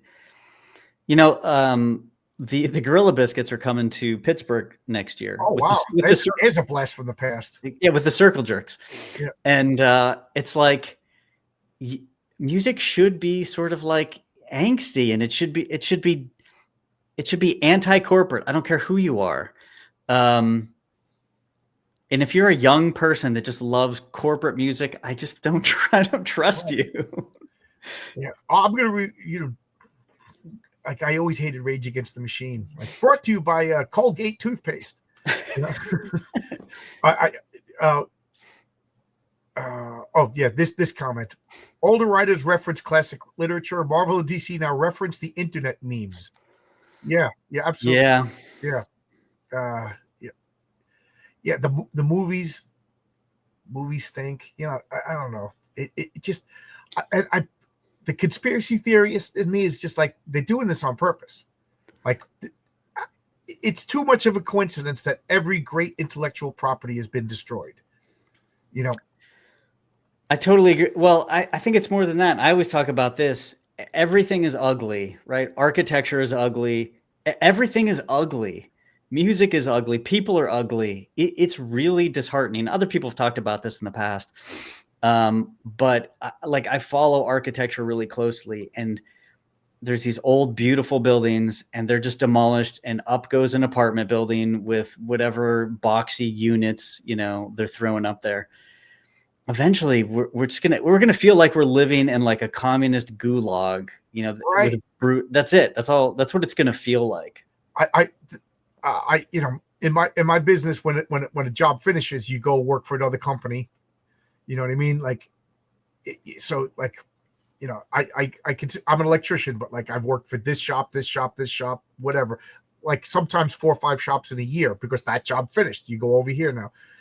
I was fortunate that I was with one shop for 7 years, but then I went to one shop for like 4 or 5 months, and we were in all of these government housings in the Bronx. And all I could think of is like, this is like Dante's Inferno. Like it like, I don't want to say like systemic racism, like, because there's white people, there's like, it's like the most diverse place in the world. The commonality is it's depressing. Yeah. And there's nothing that, like, say what you want about the suburbs. I remember like the Descendants used to tell me that the suburbs stunk. And now I'm like, F you, Descendants. First off, Descendants, I can't listen to you anymore because all your songs are whining that you can't get a girl. But you know why you can't get a girl? Because you're whining. Stop whining. Maybe you could get a girl. And second off, the suburbs rule.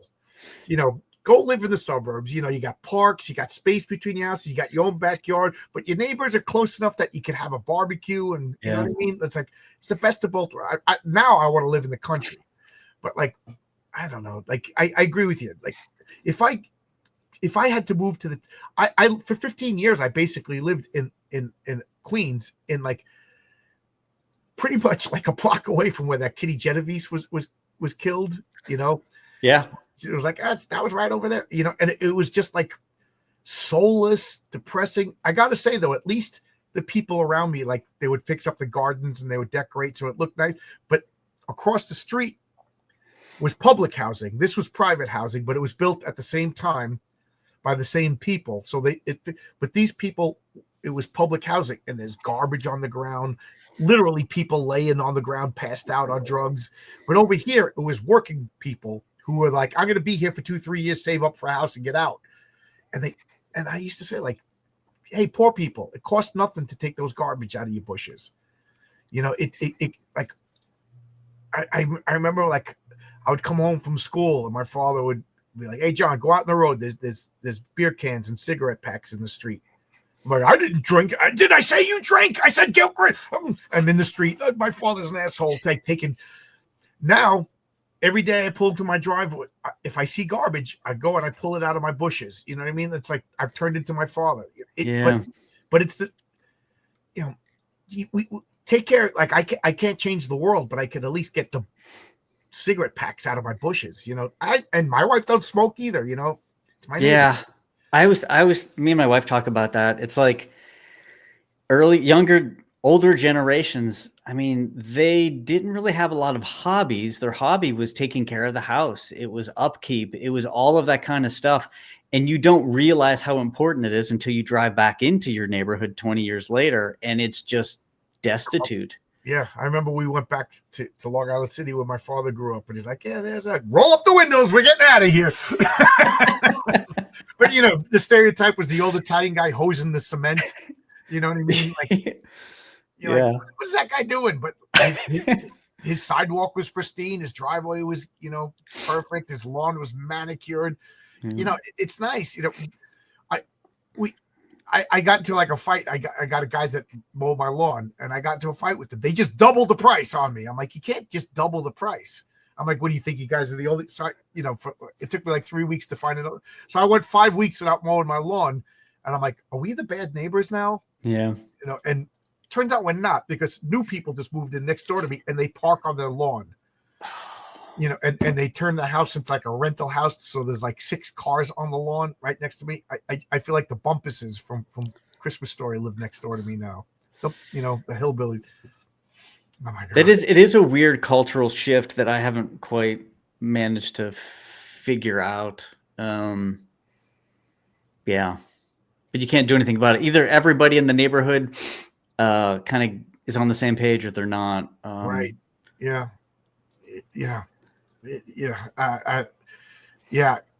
I got like 3 or 4 years because I'll sell. I want to go to like West Virginia, where it's like super poor. Oh, wow. So I can live like a king. I'll dress in overalls. I won't flaunt it or anything, but as long as nobody's breaking into my house, it don't leak, and I can get the internet, I'll live there.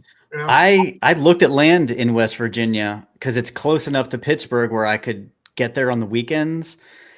It was a little too dicey as far as like, where it is, but I just wanted a chunk of land, and then later on I could build something on it.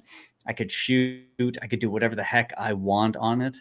I still would like to do that, but I don't know when. Yeah.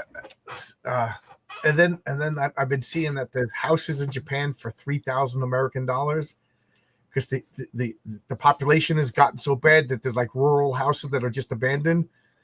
And like, I keep like, if I was single, it would have been, I would own one already. I'm like, honey, we just take out tax returns, we buy a house in Japan, and then if worst comes to worst, we sell it, we get rid of it, like, and then we retire in Japan. Like, I got furlough. I'll take 6 weeks. I'll go up there and I'll fix it myself. I said, I'll be a model citizen. The only thing like to stop, well, she doesn't want to do it, but I'm like, they have good hospitals because we'll be old. There's no crime, and we get the internet. You could still watch your Hallmark movies. I could still do my John's Long Box, just from Japan. That would be that would be amazing. We have no freaking bills. A $3,000 house, I can buy that right now. Yeah, I would do that. Yeah, go down to the market. They'll look at me, they'll treat me bad, but you know what? I don't care. Yeah, I get stabbed on the subway or lit on fire or something like that. Yeah, yeah. There's just like an overall unease everywhere else, but anyway. Yeah, I know. I'm keeping you talking for so long. No, you're fine. You're fine. We could chat all night. Yeah, I have nothing to do. Yeah, this is well, I was in such a bad mood, so thank you for cheering me up. 3.5 hour freaking commute today. Where was the comment I wanted to show you? It popped up while you were talking, and I didn't want to interrupt you. Where is it? Yeah, New York City has fallen. Yeah, it's just gonna get worse. World without metal is no place to be. It's no place for me. That's a kiss. That's a kiss line. Good one, Dr. Mask. Oh, Dr. Mask has. Yeah, Eric. I just backed the ketchup tier. There you go. Let me know how you think it. Oh, this is a kiss. World without metal is no place for me. It's a good one. My friend Adam was dating this girl Marissa at the time, and Marissa she looked like Paul Stanley. She was like a good-looking girl version of Paul Stanley. She always wore her leather jacket. She loved Kiss, and she was walking down the street in Manhattan, and Paul Stanley bumped into her, and it was a freak accident. Paul Stanley bumps into her, and he turned around to say, "I'm sorry," and she recognized him right away, and she just goes, "Let me go, rock and roll." And he thought that was the funniest thing, That's awesome. Yeah. I always used to think that later makeup Paul Stanley was like the white version of early Prince. If you look at them, it's very similar. I know Dave Bukele, who does Tinseltown, is the other big Kiss fan. Yeah, David Lucarelli. I haven't seen him around. Maybe he's not on my feed for some reason. I follow him. I don't know what he's been up to, but he hasn't been posted. He posted like 2 days ago something about his son doing a sporting event. But other than that, I haven't heard from him in a while. But when Ace Frehley died, I sent him a message, and he was like, "Thank you," and he wrote what Kiss means to me, on Twitter. Yeah, I mean, me and him and Dr. Mask, we're on the same page. Like, Kiss was so huge to me. The cover album art, all that stuff. I mentioned like Kiss and comics when I was like 8 years old was pretty informative, and Gothic art in my church. I remember like Kiss was like really big when I was in second grade, and of course I knew like the big hits. I didn't know the secondary stuff. And then I was kind of like embarrassed by them, like, screw Kiss. And then in high school, I rediscovered Kiss, and I remember I got the first Kiss. I have to get I have to get albums in chronological order too. So I got the first Kiss, and I remember playing it, and I'm like, this is like nothing. Like I thought it was gonna be the wild. My memories of it from second grade, like they're crazy and they're devil, and then you put it on, it's like Kissing Time, and then I'm like, this is just like classic rock, this is like guitar rock, Yeah, it's funny. I totally forgot what I was gonna say. Oh, well. Me and my friends, we rented a house out in the Hamptons for a summer, and we all got jobs in restaurants and gas stations and stuff like that.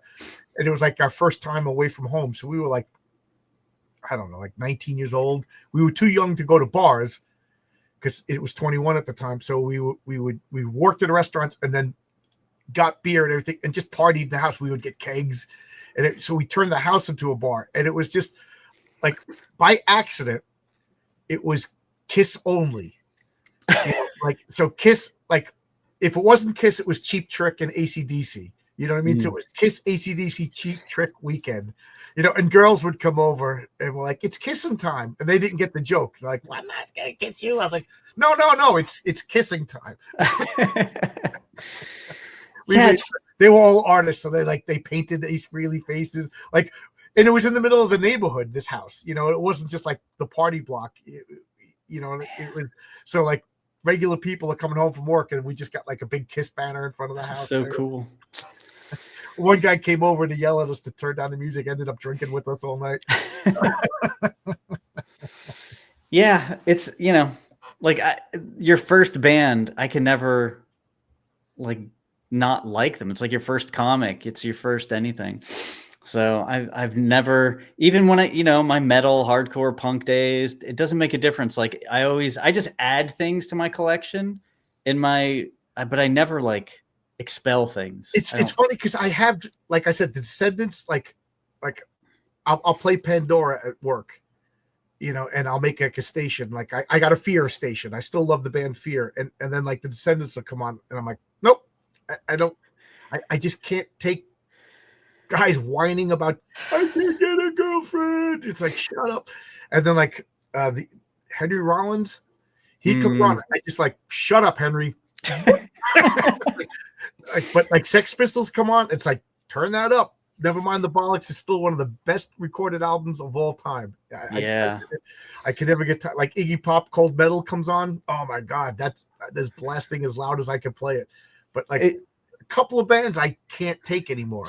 Yeah, I mean, there's a few that I don't listen to, but not. Yeah, I mean, occasionally it's like every Sick of It All album. Do I really need to no? But like certain songs come on, and I'm just gonna listen to it. You recommended a band to me, and I forgot. What was the band? Refused? It's one of the Refused. The Shape of Punk to Come. One of the greatest hardcore albums of all time, as far as I'm concerned. And if there's anybody in the chat who knows that album, it's brilliant. It's diverse. There's like jazz breakdowns, some of the best hardcore, a little bit of punk. It's incredible stuff. You know what I'm going through right now is a Bad Brains phase. I like the Bad Brains. Yeah, I love the Bad Brains. I saw HR. I don't know if I'm sure I mentioned this because after he just did a reggae band and he came to Pittsburgh. Human Rights was his reggae band. And it was like maybe 4 years ago. I'm bad with years, but the band that before them played for like an hour and a half, and reggae's okay, but I mean, I get sick of it it's one song. When it comes to reggae, it's like, I like that song. Yeah. So like, I like that song. There's only, they all sound the same. Yeah. By the time they got on, it's like 12:30. I'm like, I watched a little bit and then I bailed. I'm like, I'm sorry, HR. If you were playing Bad Brains, it's one thing, but I can't do 3 hours of reggae. Yeah. I love the Bad Brains that they didn't sound like any other band, and then they would throw a reggae song in, but it wasn't just like typical reggae. It was like, I don't know, it just sounded like more authentic. But yeah, that first album with the lightning bolt on the Capitol building, and it's so funny that like I see people wearing that T-shirt, and I'm just like, oh, you're a punk now, and like you probably told me to put a mask on during COVID, and that was the irony. Yeah. Oh, I still like the Dead Kennedys, but anytime I see Jello Biafra's face, I just want to slap him. It's funny because you can be in one band, one guy will come out and be like, "Oh, okay, you're still cool," and then another guy will come out and just be the most like Karen like you've ever seen. And it like inside a band too. That's what's crazy to me. I'm trying to think who the Cro-Mags, the dude from the Cro-Mags, the John Joseph. Oh, okay. He just posted something about COVID, and he's the only one that I know of that really kind of came out against the lockdowns and the mask mandates. Out of all those hardcore dudes, man, there were not many. Yeah, people like, oh yeah, what do you want the right to take over again? You're like, yeah, when houses were affordable and like the left was making great punk rock music, like now the left is in charge and the music totally sucks. Let's get back to some oppression over here. Bring back Reagan, and we get bands like Reagan Youth and the Bad Brains and Circle Jerks. Johnny Rotten was pretty good, I think. Johnny Rotten. He came out sort of against, at least in the UK. Yep. There was somebody else I could. Oh, the dude from the Melvins, King Buzzo. He came out. He was on Greg Gutfeld's show, and he was talking about Thomas Sowell. Really? Yeah. which was I awesome. purposely, because right now the Melvins is my favorite band. As of right now, the Melvin, I just discovered an album. I didn't even know they came out with it. I must have missed it. So I'm all excited. I got to go pick up their new album. And guys, the Melvin, like, this is a band that reinvents himself with every freaking album. Like, all I know is that they're heavy, but that some albums are super, super fast. Some albums are excruciatingly slow, but every album is clever. And I freaking love them. And I've been avoiding anything that King Buzzo has said because I'm like, he's going to ruin it for me. So that is so refreshing that you said that. Yeah, I mean, this was years ago. I'm sure I haven't seen anything since then, but when I saw he was on Greg Gutfeld, I was like, it's like, wow, this is a nice change of. Now, I haven't followed his like Twitter or anything, but if he's talking about reading Thomas Sowell, then like he knows what's up. And that is good, because I just like, I love him too much. Never meet your heroes. You never meet you. Like, it was refreshing for Johnny Rotten to say all the stuff that he did. Like, Henry Rollins just disappointed me. The first band that I ever just like excommunicated. I loved the album Dookie by Green Day. I just thought it was a fun poppy band. I was so happy that other people listening to it. I'm like, this might be what crosses over punk, and then they started opening their mouths, and I haven't played that album in like 20 years. Yeah, it does suck. Oh, but Morrissey, I love the Smiths. The Smiths is the fruitiest band that I absolutely love. Like, I like my friend, my punk rock, like, you like the Smiths? I'm like, yeah. I can't deny that I freaking love the Smiths. Panic on the Streets of London. It's so fruity and I love it. But I never liked Morrissey's solo stuff. I don't know. I guess it was like that Johnny Marr's guitar and everything like that. But now he's pretty based. He comes out and I'm like, oh wow, like, I got to get some Morrissey stuff. Yeah. Mike Ness. Yeah, I love the first Social Distortion album, Mommy's Little Monster. I freaking love that album. And like, to me, Mike Ness was like the punk rock Johnny Cash. But like, shut your mouth, Mike. You're teetering. Yeah. Part of me is like, I know some of them do it because they feel like if they don't, they'll never get another record deal, or they'll never fill a small theater again. So I understand that, but why not just shut up? Like you said, just don't say anything. Yeah. I saw this great interview with Elvis when they would ask him about the Vietnam War. And he says, people come here to get entertained, to get away from all that stuff. I think if people get mad at that, I mean, they're not, I don't know. They were just looking for an excuse to get mad at you. I'm not a big punk guy. That's fine. But like, at the same time, like, I remember back when like the first 3 Red Hot Chili Peppers albums came out, man, did I love them. Oh, I saw them at the community college. It was Fishbone opened up, and then They Might Be Giants, and then the Red Hot Chili Peppers. Wow. And I'm not joking. There must have been like 25 people in the audience. Like, there was no stage. You could just like walk up and stand in front of Flea. You know what I mean? Wow. It was so tight, and it was great. And then Blood Sugar Sex Magic came out, and I walk into the 7-Eleven, and the big douchebag who used to like yell at me and stuff, he's got a Chili Pepper shirt. And I just said to Jimmy, I'm done. I don't like the Chili Peppers anymore. And I have not played. Like, we went on a tour, like drove like to Pittsburgh, I think, to find, because we were missing the first Chili Peppers album on vinyl. Like, so we were like during the summer, we would Jimmy had a van. We used to call it the Uplift Mofo Party Van from like drive and sleep in the van, going to record stores, trying to get vinyl copies of the first 3 Chili Peppers, because this was during CD. That's how much we liked them. And now it's like, I never liked them. Like, I'm like Peter talking with Jesus. I never liked. I was never an apostle. I never liked that band. Yeah. I mean, you go through phases, but I actually prefer not to know anything about people, including artists. Like, people will say, "Oh, who's your favorite, painter?" I'm like, John Singer Sargent. Oh, do you know about? I'm like, no, and I don't care. Like, I don't need to know a painter's bio or a tragic accident that he had. Now, sometimes that stuff is interesting, but I just prefer like the art to like speak to, like, that should be everything I need to know about a person.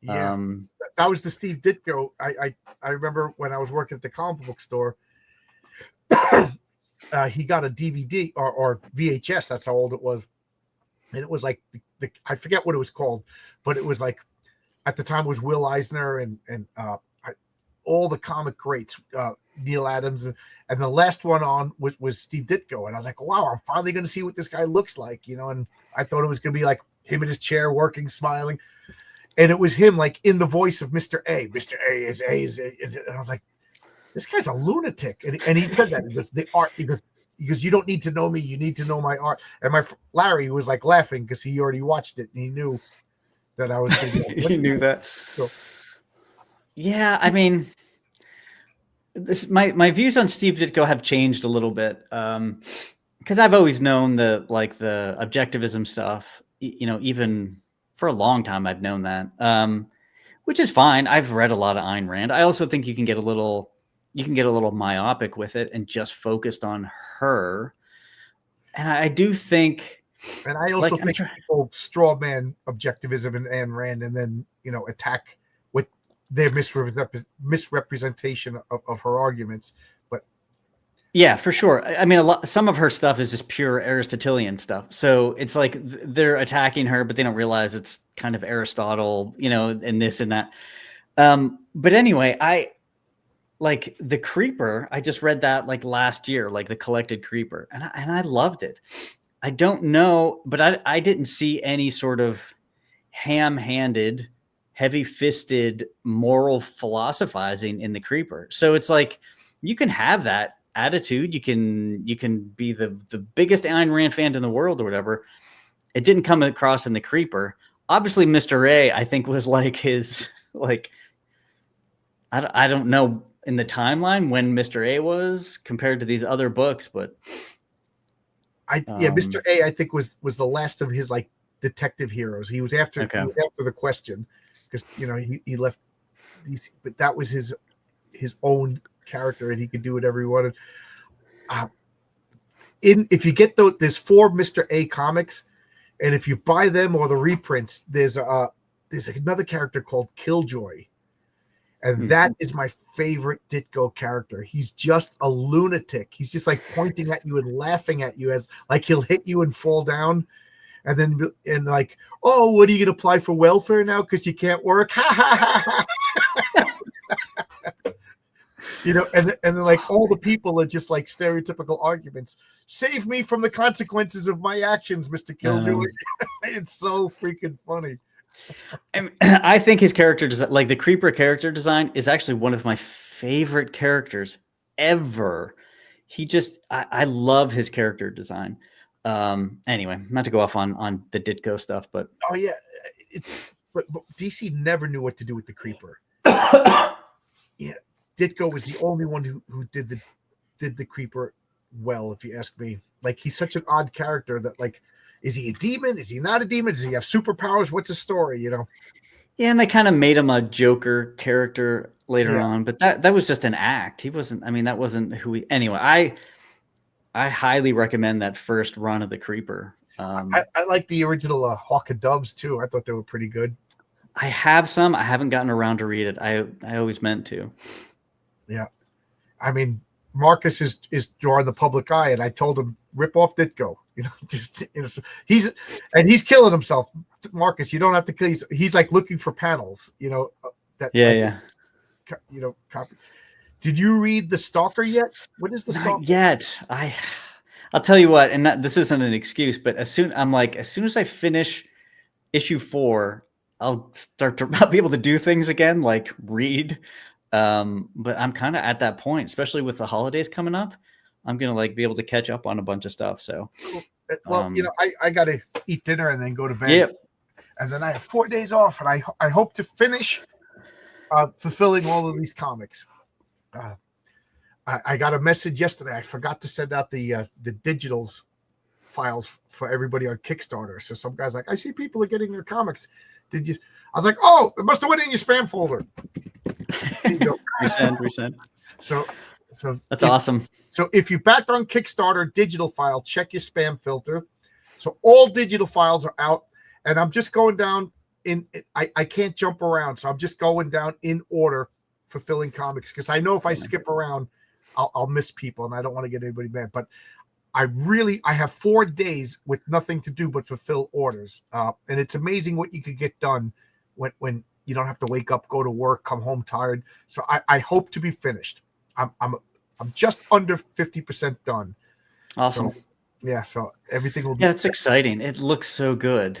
And Renzo is I forget how many pages into the Patriarch, and I think I'm going to complete the whole comic before we even launch a campaign, and then that will give me a couple options as far as like what to do with when it's time to launch. So that's nice. Yeah, that's that. And then so my schedule is Patriarch #1, and then Heroic Tales #3, which is also 2 Renzo stories, and then I'm going to have Renzo working on the Santa Claus, which is going to be like my magnum opus, and that's when I hope to have everybody else submitting their stories. So cool. Like it'll be Heroic Tales 4, 5, and 6 by other people. So that's the goal.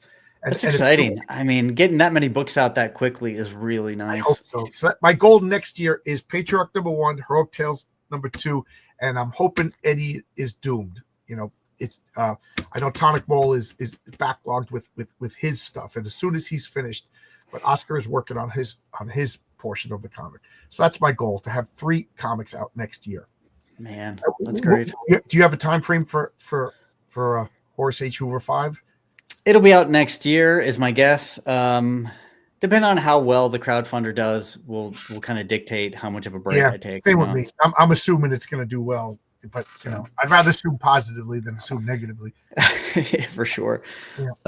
But yeah, thanks for having me on. This is fun. I feel like I'm a regular, you know. Yeah, you are. You're one of the people I enjoy talking with. We got to do another Post-Tentious. Do you have a comic that? Yes, we do. I don't have anything in mind, but yeah, let's definitely like plan on that. Yeah, I'll look for something Post-Tentious to do. I mean, we can even talk about a music for Post-Tentious. Do you want to talk about Captain Beefheart or something? I don't know about that. Yeah, maybe music might be fun. I mean, you know more than I do, so. No, well, you know different stuff than me. Yeah, maybe. I mean, we both know punk and hardcore, but like, there's a lot of bands that you know that I don't know. I know a lot of jazz, so maybe that's where I'll fill in some gaps. I just started getting into jazz. I bought 2 Herbie Hancock vinyl albums, and it's funny when I put them on, I'm like, Fabrizio would be proud. I mean, do you listen to them like when you write? I think they're great for like. No, it's vinyl. Somebody said this, and I absolutely agree. Putting on a CD or Spotify or streaming music, that's background music. But when you put on a vinyl album, that's a commitment. Like I sit and look at the turntable, you know, like like I got the turntable. It's up there, and I bought a bunch of vinyl. And now my wife, she bought a turntable upstairs. She bought this little retro. It looks like a wooden kit. It opens up. I mean, it's all modern. It's got Bluetooth attachments, but it looks, because my house is old looking. You know, you go upstairs, it's got wood paneling and everything. It's like you stepped into 19. So she bought like a turntable unit that matches the decor of the house. I love it. And same thing. She puts on a record, and she's just sitting on the couch staring at the unit, listening to the music. But that's so great. You know what I'm talking about. If you put on a streaming song or a Bluetooth on your phone, I'm raking leaves, or I'm painting the garage, or I'm sorting comics. But when I put on those Herbie Hancock records, I'm sitting in my chair just listening. Yeah, I do agree. I agree. Yeah, that's great though. I love it. Yeah, people ask, come on, it's clobbering time. Yeah, for sure. Yeah. I'll DM you. Yeah, this Friday we're doing just death themed characters. You know, it's starting to get hard to come up with new topics. I'm out of town this Friday. I'll have to be the following. When is Post-Tentious? Yeah, we got to come up with a topic. Yeah, I sit and read the lyrics too with vinyl. Yeah, I miss that. I miss taking out the record, and then you see that the lyrics are printed on the or there's a sheet of paper. You know, remember the cassettes? It would just have like a long fold out. Yeah. It sucks because I don't have a record player right now. I have vinyl, but I don't have a record player. So it's like I see them and I want to pull them out, but I can't do anything with them right now. Yeah, I told you I got all, you know, when I moved in this house, I got all my comics, all my vinyl, and everything out of storage. And I didn't have a turntable. I didn't have, you know, I'm like, where do you go and buy that stuff anymore? Like, it used to be JVC Music. Yeah. But they were out of business. I'm like, so where do you go to buy a turntable and speakers and everything? And a couple of my friends were like, I don't know, Amazon. I don't want to buy like a stereo equipment sight unseen. I want to go check it out first. Like, I don't know where you even go. And then I turn on Facebook, and my friend Martin, that I haven't seen since junior high school, was like, look at all this stereo equipment. I'm downsizing. And it was like a turntable, big speakers. Like, it was like the full-on 80s, 90s rack. I was like, so I hit the Facebook button and video called him. I was like, hey, John, I'll be in Long Beach tomorrow, and I'm picking all that. That's all right. awesome. And it was great because we went down, I filled up my car. We went to dinner and hung out and talked. He's a conspiracy theorist guy, worse than me. It was awesome. You know, like we became best friends. And, you know, and now I got big old twin tower size speakers, you know, Man, you know, it's funny. And the funny thing is the only thing I did have was a CD player, and that broke. So now I got a turntable. I don't have a CD player, so I got to buy a CD player. Yeah, I got to get one. I've been slacking. I'll let you go. You got to get going. Yeah, I know. I got to eat. Okay. Yeah, I'm just seeing everybody. Oh yeah. The reason why we're having the talk is don't forget Horace H. Hoover. I'm not joking. I talk about this a lot. That, you know, I got all alternate comics, and then one day I just opened up the stack, and there's Wolf and Batsy. Never heard of this comic. I just bought it because I'm obsessive, and when I get into a company, I buy everything. So, you know, Blood Realm, I absolutely love still. Rob Geronimo's a great guy. But then I got Blood Realm, I got Wolf and Batsy, I got Horace H. Hoover, and I got T-Bird and Throttle, all on the same day in the same package. And it was like one of the greatest comic book days. You know, it was just awesome comics, to the point I reached out to all of you guys, had you on my channel. I bought original artwork from all you guys, commissioned you to do work in my comics. And now, like, you guys are all like regulars on my channel. Like, that's how much I love this comic. So I very rarely say like, this is one of my favorite comics, because out of all the comics I read, but this is one of my favorite comics. Thank you. You know, it's so good. You know, like, again, Fabrizio did a page in both my comics. That's how much I love this. You know, I'd like to work with Fabrizio in the future. He's a talented guy. It's a great comic. It pushes all my buttons. So there you go. Biggest recommendation you could possibly get from me. So thank you so much. Thanks for having me. Yeah. Anytime. You're always welcome on this channel. And at that, it's time for dinner. It's time for dinner in bed. I want to become rich just so I could sleep late. All right. Bye-bye, everybody. It's time to say goodbye, kids.